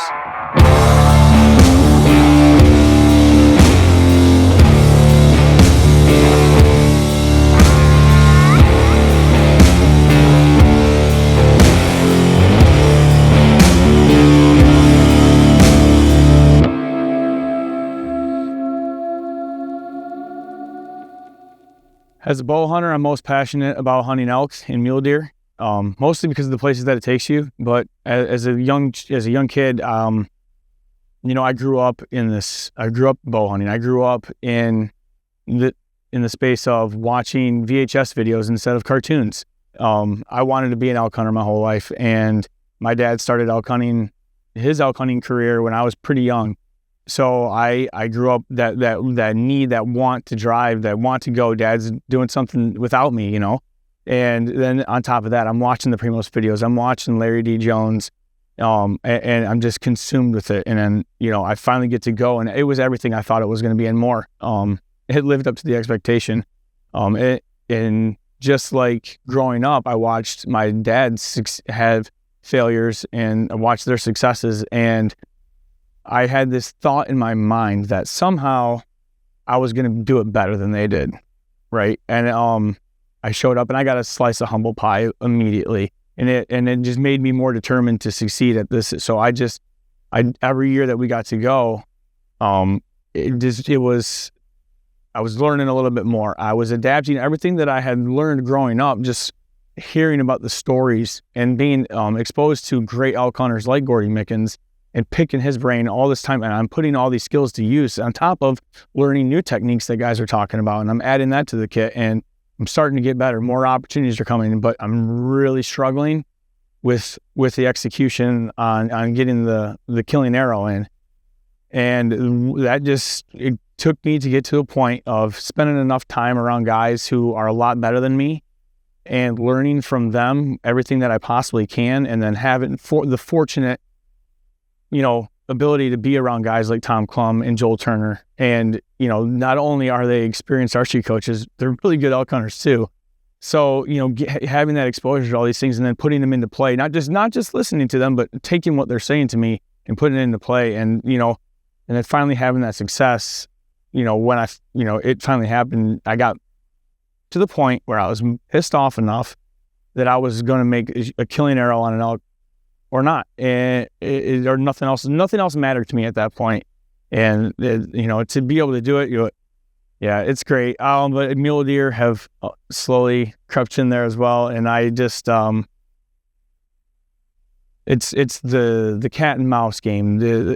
I'm actually like playing, like I'm a mountain lion and that predator prey aspect. And it's just, slipping in tight on them. Oh man. So those are my two choices for game animals that I like to pursue with my bow. All right. So my equipment choice is a 60-inch Selway Little Mag. You can't get these anymore, so a comparable choice would be like a Centaur glass model. It is 55 at 30, which is my draw length. I shoot a D97 string. I've messed around with some different fibers over the years. I just found that D97 provides just the best balance for me. Yeah, it's maybe not as durable, and I obviously don't take care of it like I should, but it just works for me. Over the years of testing some different stuff, I gravitated back to the D97. I shoot cat whiskers, weatherproof. That's kind of my biggest thing. I hunt in a lot of different conditions, and I want there to be nothing else to blame besides myself. So that's why I went that route. I shoot a strap-on quiver. I shot a slide-on for years on this bow. And actually, I should add in, this was my very first custom bow. I got it when I was 14 years old, and it's like home. I go around and I shoot a bunch of different bows, and it always comes back to this. So that explains that. But I shot the slide on it for years, and then we developed the strap-on quiver. So product testing, and it hasn't come off my bow since. Made a couple of improvements to it over the years, but that's my choice on the quiver. So my tab, I shoot it is a Saunders pack tab. I've shot several different tabs over the years, but what I found with this one is, so with my shooting style, I'm sometimes not the best release. I've done my best to adopt the teachings of my buddies. But old lessons are sometimes hard to let go of. So this has a Mylar face on it, and what that does, it's super slick. It takes a little bit of getting used to, but it would help when I'm coming back. Man, that string is just coming off every time. It cleans up my tune. It makes everything more forgiving, and that's why I kind of hodgepodge that together. And arrow choice. So anyone who knows me, I knows that I have tinkered around with arrows a lot over the years.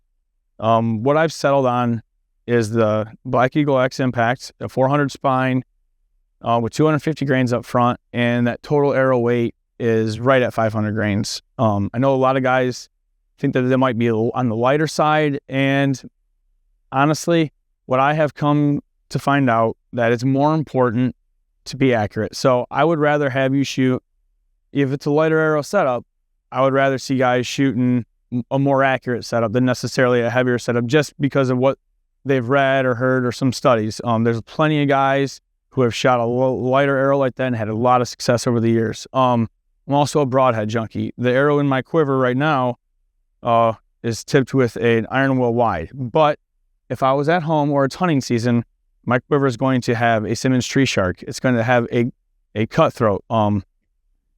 My broadhead choice is what I choose to shoot is a micro diameter shaft. So a lot of times that limits your component choices. So I shoot a Valkyrie component on some, iron wheel components on the other. The Valkyrie components allow me to shoot a glue-on head, so I can shoot the 160 cutthroats, which is one of my favorite broadheads of all time. It allows me to shoot the 160 Tree Sharks. And so I shoot a lot of different broadheads because there are different situations that can come up when you're bow hunting. If I'm hunting in the tight timber, hunting for elk, I want, and you know, the percentage of me getting maybe a quartering to or a frontal shot is higher. I'm probably going to shoot a deeper penetrating broadhead like that cutthroat on elk, on deer. And that's the thing. I'll shoot this setup for everything that I ever choose to pursue, just because I know that it works for me and I can shoot it very accurately. Another reason behind the lighter weight is it's a little bit faster. I like a little bit of speed just with my aiming system and how I approach my shot. That helps me be the most accurate that I possibly can.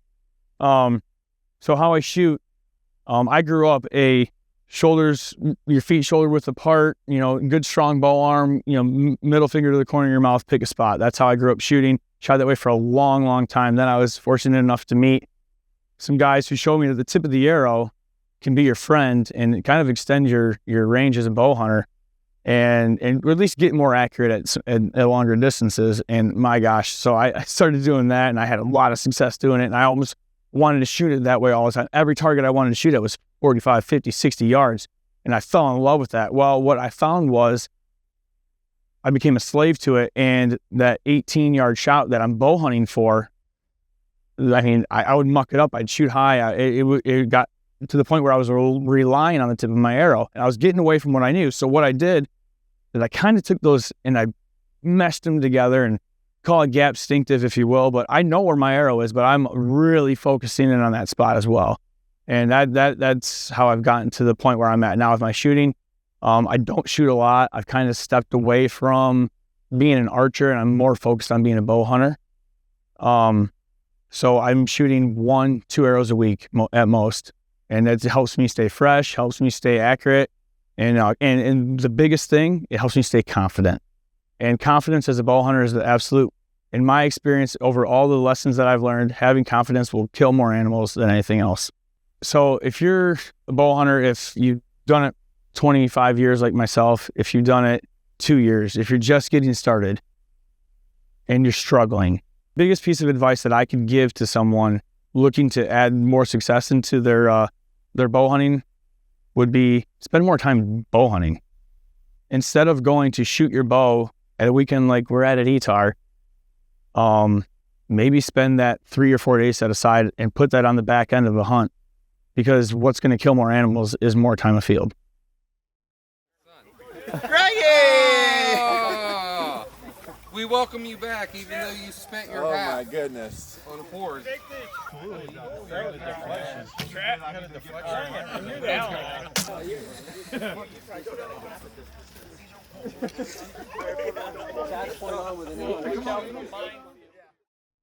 I'm Greg Krause from Wild Traditions Outdoors.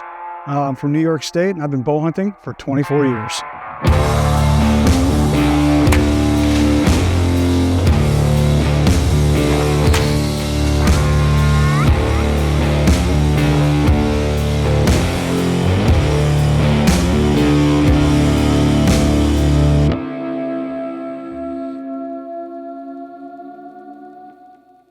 So I am most passionate about whitetails. I love everything about them. I like going out west and chasing elk, chasing turkeys. You know, bears, love it. I'll hunt anything, but deer, it's where it's at. You get to play chess with them. You get to like really learn their home range, learn what's going on, figure out what makes them tick. And they're gonna beat you so many times that it drives you insane. And then you just keep going, you'll win. That's why I'm passionate about them. So my go-to bow for the past 4 or 5 years have been wharf bows. It started with my dad's first or his second compound was hanging up in a rack in the shed, and we were going to throw it out because it was useless. And I tore it apart and got plates made up, and it was an old Hoyt Rambo, and set up with ILF limbs. And I just absolutely love these bows. I have pretty wood bows. I have fancy bows. These things are workhorses, just nearly indestructible. Easy to swap out limbs, amazing grips on these old 80s Hoyts, these old compounds. They just have amazing grips, so repeatable. They're not fancy, but for in the woods, hunting ranges, they really can't be beat. This bow right now, I am shooting Winx target limbs that I just rattle can green. I reached out to Cody Greenwood and I was like, I need better performance limbs that I'm shooting. that are pretty bulletproof because I beat my stuff really bad in the woods. And he said, get these and rattle can them, and that's it. So I've been shooting these limbs.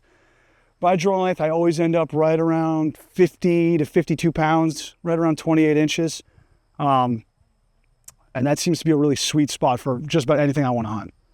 So on this bow, years ago, I switched to shooting elevated rests. I can tune to shoot a perfect arrow without an elevated rest, but when you're sitting in a stand and it's raining, your hands are cold, you're shaking because, you know, there's a deer in front of you, whatever else.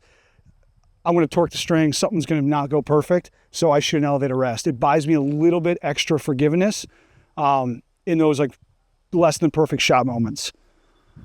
Got an arrow gripper I just put on last year because I always hang my bow in the stand, so I run one of these arrow grippers, and that way I don't have to worry about knocking the arrow off while I'm, you know, reaching for it, as a deer's coming in or something like that. On my window, I run stealth strips. Stealth strip, like, I have them on all my climbing sticks. It's almost, they wear like iron. It's indestructible, but it's really quiet. If I knock an arrow and I hit that, if I hit the riser, if I hit the cell strips, it's quiet. So I put that all around there. And again, if I'm shaking, if I knock it off, or when I'm loading the arrow, sometimes if you miss and you have to make a second shot, you get an arrow quickly. If it hits the edge of the riser to put it on, it makes noise. If it hits the cell strip, I can slide it right on quietly. So everything about this bow is set up for hunting. It's all purpose built. My grip here, it just has a palm swell in it. It fits so perfect. And I run one of the RMS gear grip triggers, and it just makes my mind so much calmer in like the moment of truth, in the heat of the moment. I'll get into full draw, get into my anchor, and I'm never feeling rushed on the shot. I never feel like that things aren't speeding up and making me shoot faster. I can just settle in and run a trigger. So I've run regular limb clickers before, but I have to be in a perfect form to get that to pop without just really shoulder pulling it. This I can run even if I'm in a less than ideal situation trying to shoot steep out of a tree and still get a really controlled shot. String I have on here, it's a triple T string. I don't know much about them, but they're real consistent. So I run a double knock set, and then depending on what I'm hunting, what arrow setup is, depends on what my crawl is. I shoot a fixed crawl. So this is still set up from last bear season. This is a 17-yard crawl with these long, heavy arrows because I was expecting everything under 15 yards. Silencers on here. I like the Dyneema, the Dynapuffs. They shed water like crazy. They do a nice job of keeping it nice and quiet. And they don't pick up burrs quite as bad as some of the wool puffs. So I have the double knock set, and this fixed knock, this crimp on is for my crawl. This season right now, this was set up for bear season, so I had a 15 to 17 yard crawl. I was expecting all my shots really close. It was a baited hunt. Come deer season, I'm gonna move this. If I don't switch arrows and everything else, but I'll move this up. And I like a 22-yard fixed crawl for deer season because that really gives me, I don't like to hold high on anything. So it gives me, I can hold still on the deer out to 25 if I feel comfortable at the shot, and I'm not holding off the deer. I'm not holding off the deer on those close shots. I put stickers on my bow here. My kids always give me a sticker. For years, it was a deer sticker. I've been shooting bears, so they put a bear sticker on. It's good mojo. I got the sticker here that says 10 seconds is all it takes. I put that on the bow years ago. It really keeps me focused during a hunt. Same with my quiver. Run a Selway quiver. Absolutely love this quiver. Keep grinding. And that's huge motivation for me. Every time I pick up this bow, like it keeps me in the hunt. Every single time I look down at it. And that's with the stickers, the quivers. It's, I guess it's fashionable, but it's really just to keep my mind in the game. So for years, I shot like a detachable quiver, like a quickie quiver, and I would take it off every time I shot. But it would change my tune so dramatically when I was walking into the woods. If a deer gave me a shot, just my arrow flight wasn't as clean, wasn't as good. So 2 years ago, I switched to Selway slide-on, and I absolutely love this. It helped deaden the vibration of the bow. My arrows are really there for follow-up shots, or if a deer appears as I'm walking in, I can get it out of the quiver quick. I'm not fighting with it on a back quiver. It's not rattling around. For hunting, I don't think a bow quiver like this can be beat. My go-to hunting arrow for pretty much everything ends up being some version of an Axis arrow. Absolutely bulletproof, really tough, good heavy weight to them. I usually shoot heavier arrows. And this is a Axis 340. I shoot really long shafts because I gap shoot off of my collar on the front. So I use an iron will collar that I painted white. It helps protect the arrow a lot, but I can take them off, repaint them, put them back on, and use that to gap off of. And then there's no change regardless of whether I shoot a blunt, a field point, or broadhead. My aim is exactly the same. I'll shoot trad vanes or wild fletchings because I'm hunting really nasty conditions in the rain, snow, dragging through brush. I need fletchings that are going to hold up. So if it's not a trad vane, it's generally a wild fletching. They just hold up really good. Shoot nocturnal nocks. I don't love them, but they're great for hunting. I have to go through a lot of nocks to get to the ones that fit my string consistently the same way. And then I'll practice with a couple of those same nocks that I'll bring over during hunting season. But for like low light conditions, there's no question of where you hit. I mean, especially if you're filming, but even without filming, you're not trying to watch a white feather in low light. It's like a laser going right there. And it really lets you make those decisions on how to follow up on a hit animal.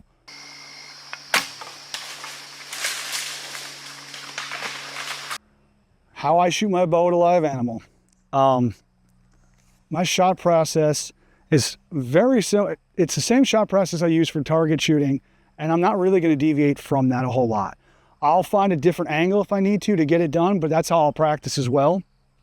So my shot process is I'm going to draw back and I'm going to get through my clicker and I'm going to make that shot and I'm going to execute it. And as long as I do that, I know I've made a good shot. So sometimes I end up holding for extended periods of time, 8, 10, 15 seconds. An hour. An hour. I'll hold a long time.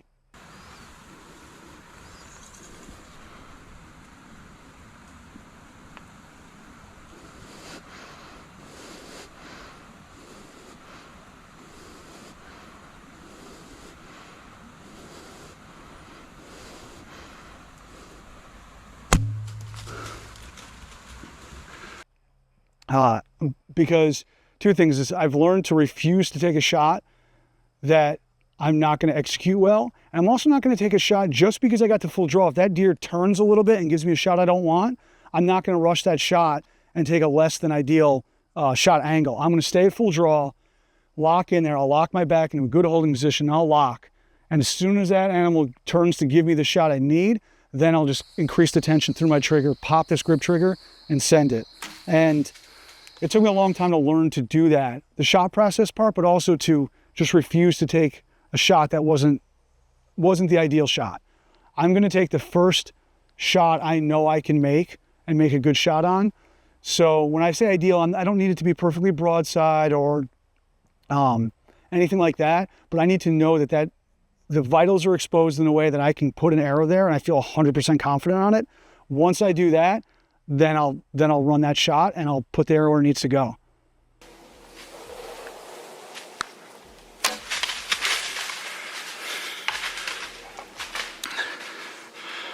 So if I'm in stand and I see a whitetail coming out of the bedding area, say 50 yards out and heading towards me, my brain is running through checklist after checklist. And now they're sort of instinctive, so I have to really think back to what I do. But the first and foremost of what I'm going to do is I'm reading body language on that deer. I'm looking for telltale signs of how they're moving. If they're going to take the trail that forks to the left or forks to the right. I'm going to try to come up with the most likely scenario in my head and prepare for that. But I'm also coming up with plan B, where if the second most likely scenario will be this, I also know how I'll pivot from this part to pivot to this part. So I'm watching a lot of body language and trying to figure out exactly what I think is going to happen. Once I have plan A and plan B, at that point, it'll get more nuanced. Like, okay, this is the clearing. When they step out into this opening, I'll be able to draw as it passes this tree. I run it down really, really fine in my head of what my shot is ideally going to look like. And more times than not, one of those two situations plays out. So I'm prepared. I'm not caught off guard. I'm watching them come in. I'm setting up for it. I'll get my feet, however I got to do, I'll get into position. And then I just know that if I choose to take a shot, that animal will end up on the ground. I never second guess it. I never worry about it. That part's the easy part.